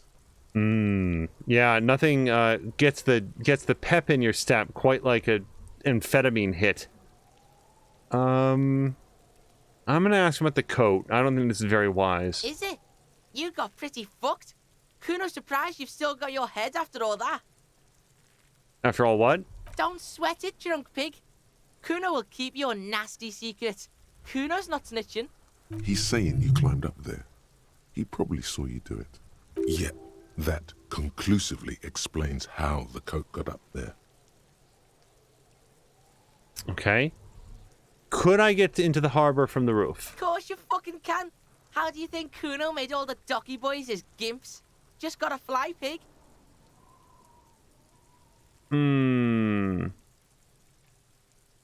Number 2 is a little bit too urgent, too earnest here. So is that it? Ah, that's easy. Not for you, pig. Kuno can't wait to see you get all scared and shit your pants. Kuno can't wait to see you shit your fat pants. That's all there is to it then. Don't be a pansy. Just jump. That physical instrument appears to be a torso with blood, a geyser of blood shooting out of the neck hole. Good call, Pigmeister. Don't come and talk to Kuno about his kingdom. Wow, and I've got good... Ooh, look at this. So this is interesting. So my empathy was 4, which is comparatively high at this stage in the game. The success rate is still only 8%, and also I'm getting a -1 because I backed down from Kuno. After trying every other thing that wasn't backing down from Kuno, I can't envision getting any new information out of this, so we're going to say I'm off. Kuno doesn't fucking care. All right. If I was to do one more thing before we break, I want to take a look at the ledger. And I don't want to do it out here where it's like snowy and rainy. Let's go inside.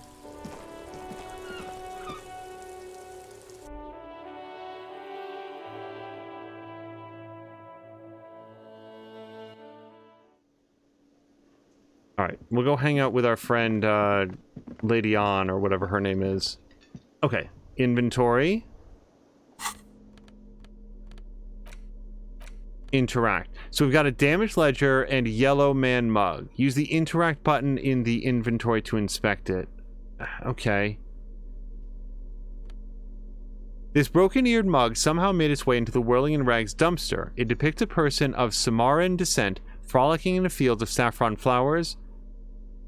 I don't want to read this next part. It seems like a cheap knockoff of some colonial area antique. Why am I carrying this?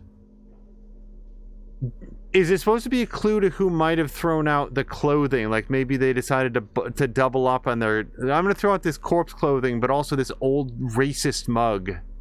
Just get rid of all the bad stuff all at once. So let's take a look at the damaged ledger. This is the ledger you found in the trash. It's full of notes written in a man's dense cursive. Have a closer look. Maybe it can be salvaged to start keeping notes on the case. But wait, do I have to think about this? Is that what we determined? Interact button in the inventory. Use the interact button in the inventory to inspect the book. And I put it into one of my hands.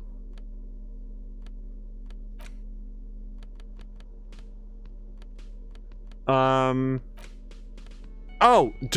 so I was looking at interact down here. I think it's interact up here. It's the ledger you found in the trash. A pitiful cabbage of white and yellow papers hanging from plastic board, barely held together by a metal clip. This sad display is made complete by the faint smell of urinal cleaner.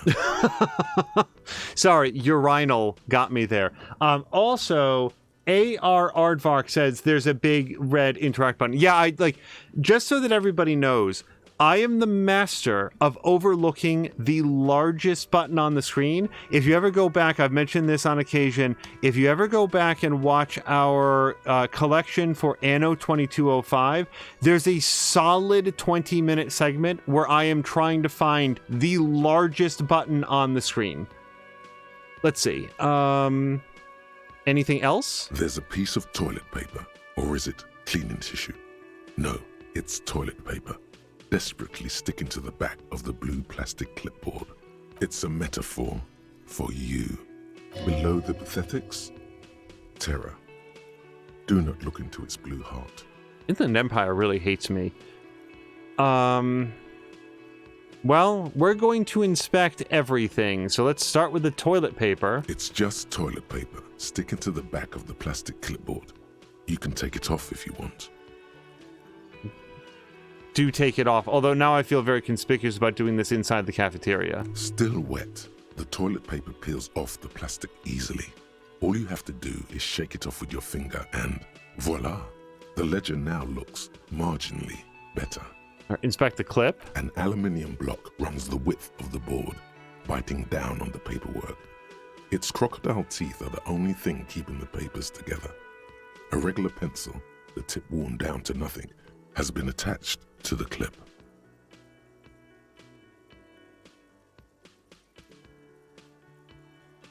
And also, Aardvark is saying it does look like part of the UI, and a lot of people miss it. Well, I'm glad that just in case, I found it moments before seeing the comment, but it's good to know that I'm not the only person who overlooks it.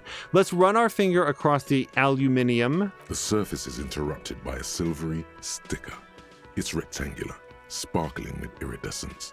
You don't know how you didn't notice it before. It is similar to the RCM watermark on your blazer the lieutenant mentioned. Didn't he say something about the headlights of his motor carriage? That you can read these there? Oh, Logic is remembering things that I had sort of like... yeah, he did say that. Is this one of those hologram watermarks that you mentioned? What? Yes, halogen watermark used for adding information to RCM property. What kind of information? It depends. Aside from an anti-counterfeiting stamp, mine has my station number and address. The information varies by date of issue. Maybe yours will have how many cases you've solved. And Moo is remembering and has brought up into chat another great example of me not seeing something that is directly squarely in the middle of the screen. How many years you've been on the force, he's thinking. It'll have that. Also, it might have my name. How can I read this sticker? Any capable light with the right wavelength will do. And you mentioned the headlights on your Kanema? Yes, RCM vehicles have headlights tuned especially to reveal halogen watermarks. This means you can read the watermarks if you just turn the lights on. I bet it has to be after sundown, though. We'll check, but that's what I would think. Okay. He returns to his neatly kept notes. While a bunch of sodden papers sag from the clipboard in your hand, it's a sorry sight. All right, let's check out the white papers. They're not exactly white. They're yellowed in patches by sunlight and alcohol, and covered in dense blue handwriting. Ink escapes into watercolor patterns, reaching its tendrils across entire pages. The paper itself is checkered, with faint red lines, forming short paragraphs. Once in a while, there's a red stamp that exclaims, "Case files commit to paper." The case files themselves are plenty. You count more than 100 sodden, crumpled up, earmarked pages falling apart in your hands. They appear to be sufficiently organized and extremely dense, if mostly illegible. What is in there? What are they about? Work, strife, poverty, the Jamrock Quarter. These are handwritten logs of investigations dating back to January 51, this year. The exact number is hard to estimate due to missing pages and an odd naming convention. But there are at least 20, maybe 30 cases undertaken, not completed, mind you. It's the middle of March. You have attempted 2 cases a week on average. So I can ask him if it's a good caseload. There's mention of a naming convention here. Count the pages. I have to open an official case. Is there room? Or I'm done expecting these. So the naming convention? Yes. It appears you employ a, shall we say, robust yet literary system. Each investigation has its case number written on the margins. Yet, still more tellingly, most are accompanied by a name. A title, one might say even. One that draws inspiration from snoop fiction and vespertine cop show staples. Vespertine. Okay. They're written in capital letters, too. Yes, all caps. One is called The Next World Mural. Another, The Square Bullet Hole Murders. Another yet, The Unsolvable Case. Others appear more light-hearted. The Guys on a Couch in an Unexpected Location, and The Murder at the Hookah Parlor. Even the rare article-free Collapsing Tenement. Murder features prominently throughout. It's going to take an effort to piece these case files together, but it can be done. Once you're done inspecting them up close. Every once in a while, the voiceover, like, omits a word, like, later. I don't think that he said that there, which is fine. It's just interesting that there's a few discrepancies there, since a lot of the voice work was done after the completion of the game. My case is... Well, let's ask him if that's a good caseload. I feel like it's an unrealistic caseload myself. Huh? 2 complex cases to undertake is a lot, yes. You really have to push yourself. I would not suggest it, lest you start making mistakes. 2 cases a week appears to have been my load, Lieutenant. I'm not sure I completed them, though. In fact, it says that we didn't. Well, we'll say that. 2? That's a lot. I didn't mean to say you are making mistakes, by the way. That was presumptuous of me. I'll tell you what. Like, we've been sorry, Cop. You know, maybe a little bit too self-effacing, so a nice, brisk pace the way I like it. I prefer a normal caseload. It's a matter of method. Like a fan of gills, the checkered papers dry in your hand. The handwriting is extremely dense, if mostly illegible. Okay, my cases appear to employ some kind of naming convention. You mean the alphanumeric? Officer, precinct, time of arrival at the scene? A non-numeric one. Oh, you mean the titular? Yes, well, so do I. In our defense, almost everyone in the RCM does. Why? It's a holdover from the early days of the RCM, right after the revolution, when the organization had little idea how to do things. It persists in an unofficial capacity. Officers use these titles to refer to their work among themselves. I like this, because I was wondering the same thing. I seem to have a case named the Square Bullet Hole Murders. Again, in your defense, I seem to have named one, the man with the hole in his head. That was a real person. His death was real. Still, I named it that, to amuse myself. I pray his loved ones never find out. What happened to him? Rail spiked through the head. He died. It was a workplace accident. I feel like probably everybody knows this, but there was a real-world case where a guy got, I don't think it was a railroad spike, but like a pole that went completely through his skull, and he survived, but his personality was very, very different afterwards. He was, I think, much more prone to outbursts and violence after that, if I remember correctly. It was a very famous case from a long time ago in, I think, American history, North American history. I have to open an official case. Is there room? There is, for precisely one more. 15 pages near the end remain untouched by the damage. The checkered grid forms a structure of passages, breaking the case into subtasks to accomplish. Once all the tasks are accomplished, the case is complete. Commit to paper. Sadly, the ledger only comes with an old, worn-down lead pencil. It's unfitting of this monumental event. I have no problem at all asking if I can borrow a pen. The lieutenant looks at his blue notebook. 2 fat, shiny pens hang from the binder, like large caliber bullets on an ammo belt. Ricardinho is turning in. Ricardinho, thank you so much for hanging out. And again, I'm looking forward to catching some more of your streams this weekend. If anybody here is not following Ricardinho Just Vibing, I recommend him. He's a super fun guy. And in addition to Fortnite that we mentioned earlier, he was playing a very, very neat game called Lords of Football, which in America we would recognize as soccer. But it's sort of a sports management game. And I like a lot of what we saw in there. Hopefully he'll have a chance to stream some more and he can show it off for you guys as well. It's downright incriminating. He has little choice but to give you one, although he really does not want to. He is not really saying anything, just standing there, looking at them.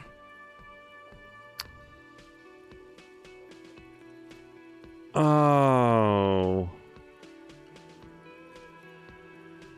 So fine, I'll just use this crappy pencil. We need a pen, though. I mean, we really do. I'm sorry that you have the 2 pens, but it's a pen. Come on, dude. Absolutely son of a bitch! Motionless at first, then animated slowly, imperceptibly even. The lieutenant begins to browse his notes again, leaving you to the case files. I clicked the wrong thing again. God damn it! I guess I'm using the crappy pencil. The threat has passed. He is thankful it has passed, and that he's gotten to keep both pens. One of those pens is going to go like right through a criminal's eye later on. Save the day. Onto the paper with a brash free hand, uncannily similar to the rest of the letters. The wording comes easily. It's almost robotically simple, a language developed for mental rigor and simplicity.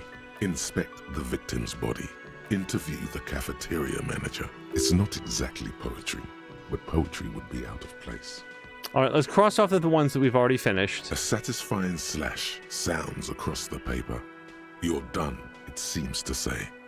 And you, and you. Things to be done and things already done. The composition of reality. This is an extremely useful tool for a detective of the citizens' militia. Now all that remains is to name the case. Lieutenant, have you by any chance named our case? No, actually. Any ideas? Oh, we could go with the quote that we saw at the beginning. The Furies are at home in the mirror, the setting sun, shit on a stick, or the hanged man. I'm going to go with number 2. I feel like if you're starting off your game with a famous quote, which I assume is a famous quote, that's what you should name your murder case. Furies. Yes, well, I don't know. I have to be honest, I'm not experiencing the internal strife that refers to. And also... He furrows his brow. Could you make it less poetic somehow? Just a normal case name, you know? Think, what would that be? A good normal name. The Hanged Man. Yes. You know what that normal name is.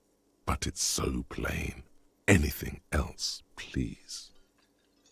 Conceptualization really doesn't... And like, I put points into this, right? So, rather than the Hanged Man, let's try the Setting Sun. Okay. It's a good name, but it has one problem.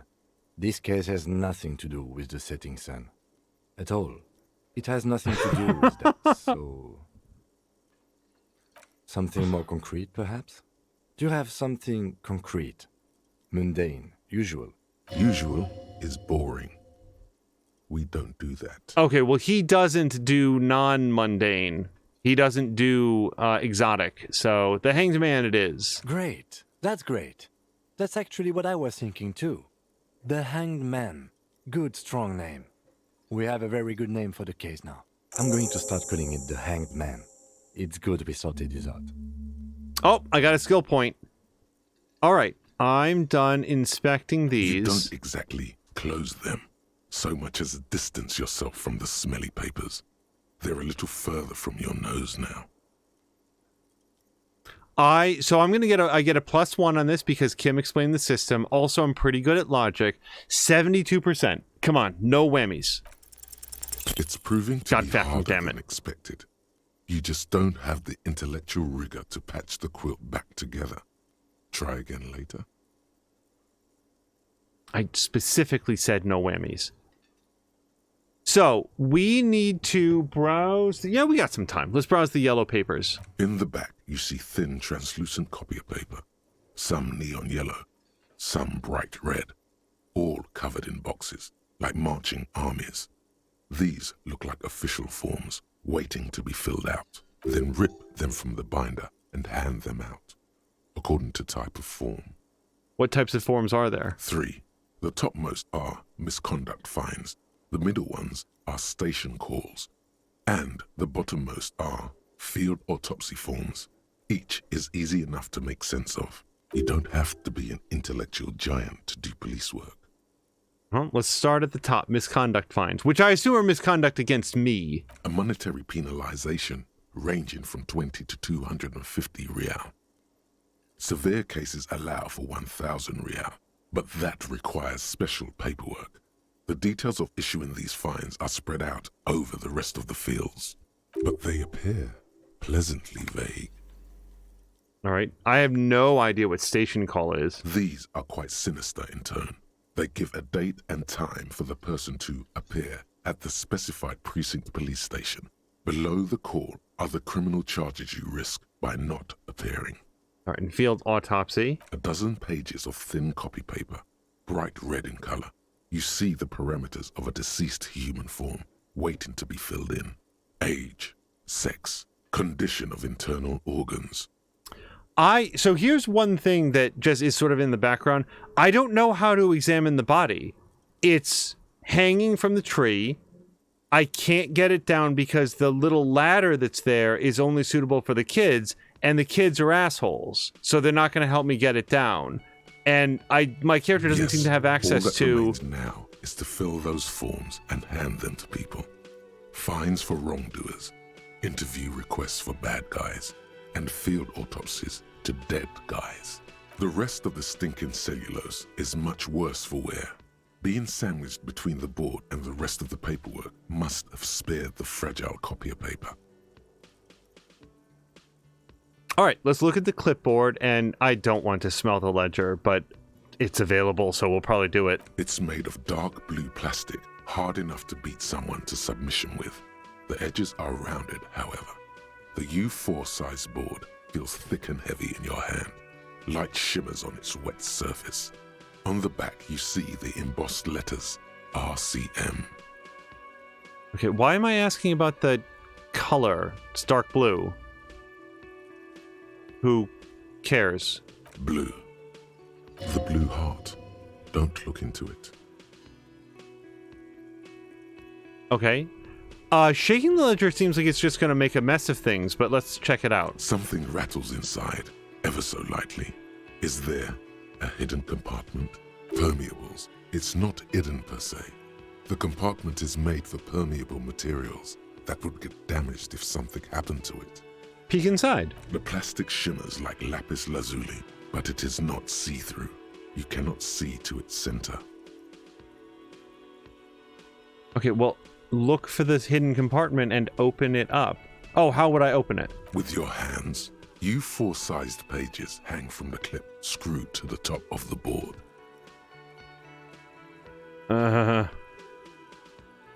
If I try to open this, it's gonna look. I've only got a like 1/3 chance, less than a third chance. I'm not gonna try to do that. I'm like damage everything. The acidic stench of rotting food is rubbed off on the cellulose. It now forms the base of the experience. This base surrounded by a faint air of spoiled meat, the stuff of death itself, and then sprinkled liberally with the citrus zest of toilet cleaner. I mean, it's a white check that I can retry later. Fuck it. Is not what you end up doing. You squeeze the plastic to slide it open, but nothing happens. Then you bend it some, then crack it. The goddamn thing is stuck. The ledger quivers in your hand. As it shakes, the pages rustle. This pathetic mess suddenly afraid of you for some reason. So I didn't get what I wanted, but I intimidated a 3-ring binder. So overall a success. Okay. Can I interact with this? It's just a racist mug. What's there to read here? Not much. Okay, I'm gonna look at all the content, but I really don't want to read racist depictions of things. Oh boy. Here we go. What are you going to say about a broken, tossed-away mug that you dug out of the garbage? I didn't want to... I looked at it, and as soon as I found out it was racist, I want to put it back in the garbage, but this is what we're doing now. No. I'm gonna use an example of what not to do. Yeah, I'll make a great conversation piece. Hey everyone, look what I disagree with. Look what I carry around and show everyone so that they see that I disagree with it. That's how discourse works. Pushes in the face of every merchant I find. This is your inane ideology. By denouncing it, I can earn political capital to mask my badass hustling. What? Every option here is awful. Okay, I guess I'm gonna do the one where I'm using an example of what not to do, but why can't I just put it back in the trash? But it was in the trash. Why not just call it out when you see it? Or do some volunteering work. Just finish your case, detective. I agree, Mug. Yes, read the watermarks is the next thing. And I definitely have at least one skill point. So, I gotta say, I get a lot out of esprit de corps, and then, which I'm probably mispronouncing, suggestion. I don't like authority very much, but I do like empathy and volition. So volition is a little bit low because I've taken some damage of some kind. I do not know if I want to maximize my good things or bring up my low things. If I bring up anything, it's going to be perception, I think. Because you can't solve a case if you can't perceive things.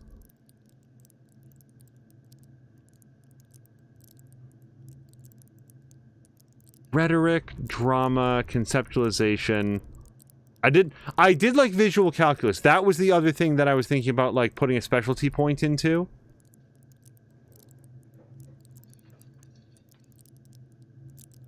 I think I'm going to do perception. Alright. Lock it in. Alright. I'm gonna go open, like, turn on the lights in the thing and see if we can interact with it. Donk is saying, man, this makes me want to play this again. Yeah, I mean, it's not only making me, you know, I agree with you, and it's making me want to replay it already. Like, how would this be going differently if I was making different and better choices? Alright, so let's see if we can interact with this. Turn on the lights. Inside, you see a set of steering levers, a radio microphone, a pull-out toolbox, and the soft glow of the fuel preheater gauge. Alright, ready? I turn, you press start. It's next to the preheater. He turns the preheater on, waits, and takes out his keys and says that thing. He's downplaying his excitement. The lieutenant is more than happy to show off his precious carriage. The dashboard lights up with orange glow. The rounds per minute gauge jumps, and the engine of the Caprice Canada comes to life with a whiny growl. What? like a leopard waking from its sleep, yawning and roaring at the same time. Press the button labeled The headlights. lights unfold with a little click, casting electrical light onto the ground before the vehicle. There you go. I'll turn them off from the remote once you're done. We just need to stand in front of the machine now.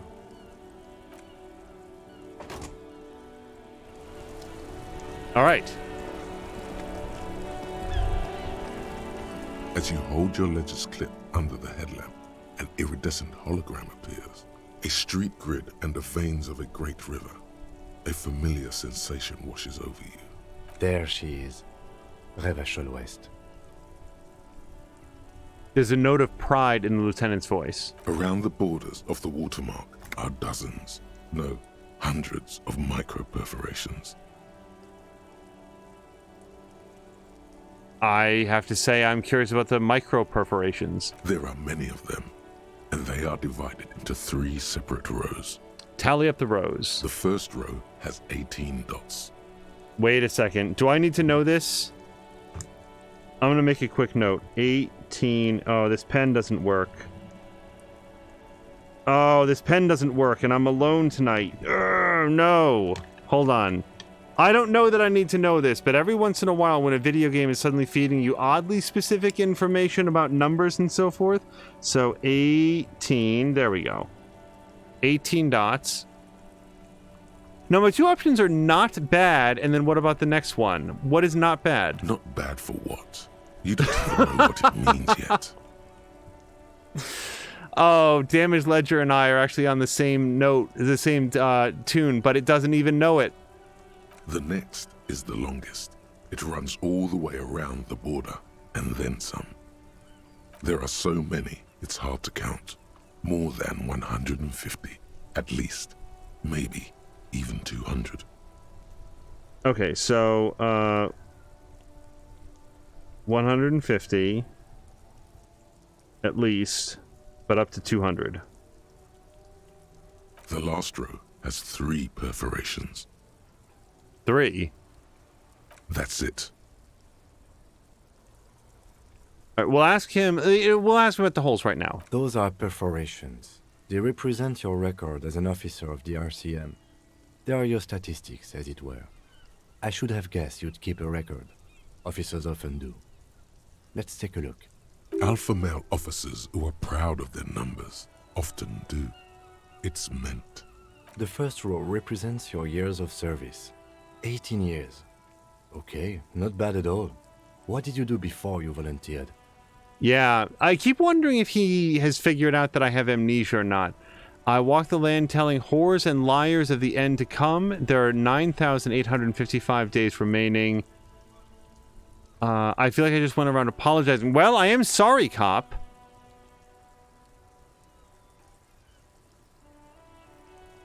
Yeah, let's go with, let's lean into sorry, cop. I just went around apologizing all the time. Because the thing is about, like, get drunk with, like, a megastar, he smashes shit. He's a terrible drunk. Maybe you were a diplomat, or in PR. Doesn't matter, I suppose. Let's move on, shall we? This next row, the one that wraps all the way around, is your number of closed cases. Closed is good. It means finished. You've got, let's see. Oh, hello to Winds of the Weird. I will catch up in chat in just a second. Wow, more than 200. Is that a lot? It feels like a lot. It's quite a lot, even for someone who's been on the force for nearly 2 decades. Usually, clearing more than 10 cases a year puts you in the 90th percentile of all RCM officers. Okay. I'm not going to say that I don't think I can ever re-become this person. I feel like I continue to be this person, just a little bit of amnesia. So that's some solace I get. So what's the last number? Right. Those are your confirmed kills. You've got precisely 3 perforations there. So my 3 choices are, I'm a killer. I was expecting a higher number, honestly, and that's not too many. I don't like that's not too many because still 3 people are dead, and I'm a detective, not a, I don't know, murder bot. I wasn't expecting a higher number, so I'm gonna have to go with So I'm a Killer. For an RCM officer, especially Precinct 41, which is in the Jamrock quarter, it's rather tame. I mean that in a good way. There are certain officers who treat their kills like some kind of ghoulish game. If they do happen to solve a case, it's usually by accident. It's obvious the lieutenant doesn't think very highly of these officers. But it seems as though you are, or at least were, one of the good ones. So we have that to be thankful for. I do feel, I take it back. Kim is more and more talking about the fact, I feel like he knows that I have amnesia. It seems pretty obvious. Have you ever killed anyone, Kim? Yes. He says, declining to elaborate. It's not a problem for him to state it, however. How do you handle the strain? Everyone has their own method of coping. Some more effective or self-destructive than others. He gives you a meaningful look. Personally, I find it helps to keep up a few hobbies.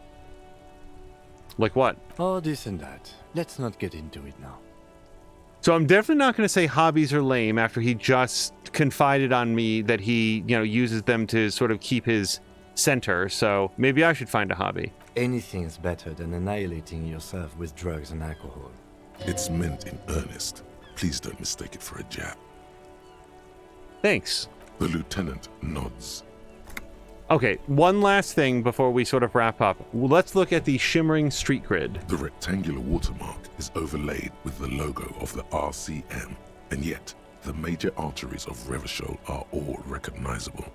They shimmer in the Kanema's headlights. I'll look all around. A rat brazenly darts past you and disappears amongst the stopped lorries. In the distance, a child somewhere shrieks. A woman reprimands her in a voice no quieter than the child's cry. Ah, Martinez. And where are we on this? Let me see. He takes the ledger for a moment and inspects it. Right here. His finger near the top of the map on a segment of coast jutting out into the great ocean. Seems nice. No, it does not. Okay. Figured it was better than dumping on your, I don't know, work site. Right. I'll go turn off the lights. He presses the remote control on the key, and lights are out.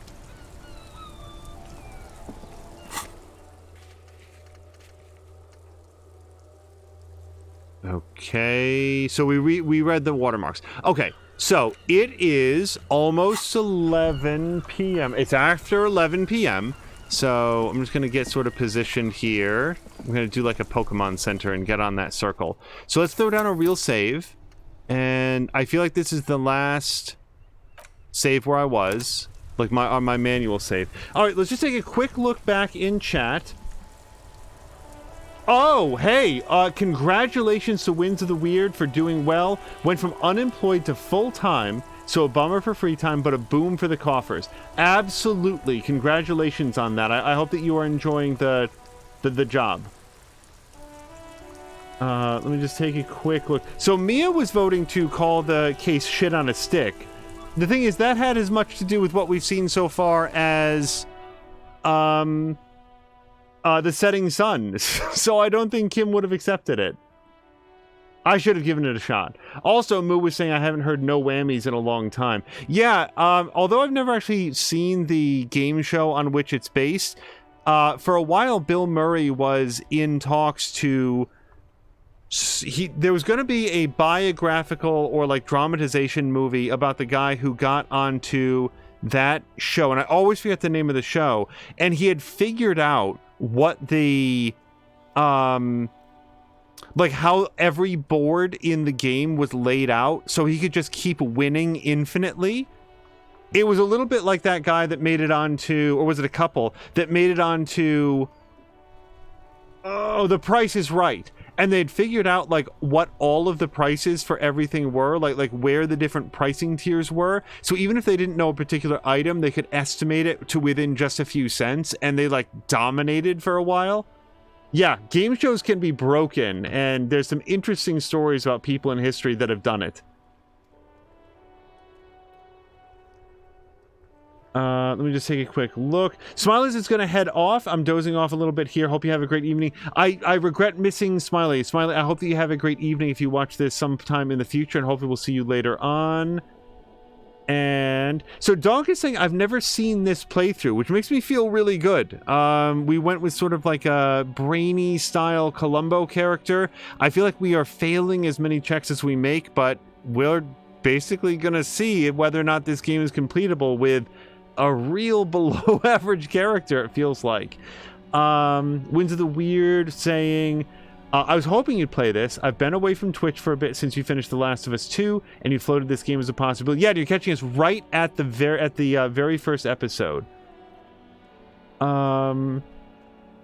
Taking a quick look through. This game is wordy in the best possible way. Yeah, lots of dialogue. I wasn't sure that we'd have any opportunity for like a lot of commentary, but you know, because we can sort of progress the conversation as we will, we can pause every once in a while and say like, well, here's sort of what I'm thinking about this. I'm sorry, also I'm looking here, there's a thought cabinet. I'm not sure if I've been in there. That might be where I've been assigning thoughts. Okay. Press your luck, Mia. Yes, I always forget the name of it. That is the correct one. And Donk YOLO'd a lot, presumably in this game. Yeah. Hey, 3% chance of success. We only need to get that once, and it'll be an epic victory. Also, we've got some pronunciation keys here. Reshevol is pronounced Revachol, so I already did it wrong. Oranya.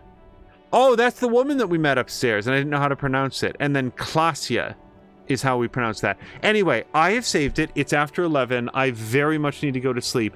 I want to thank everybody for joining us for this quick audition stream of Disco Elysium.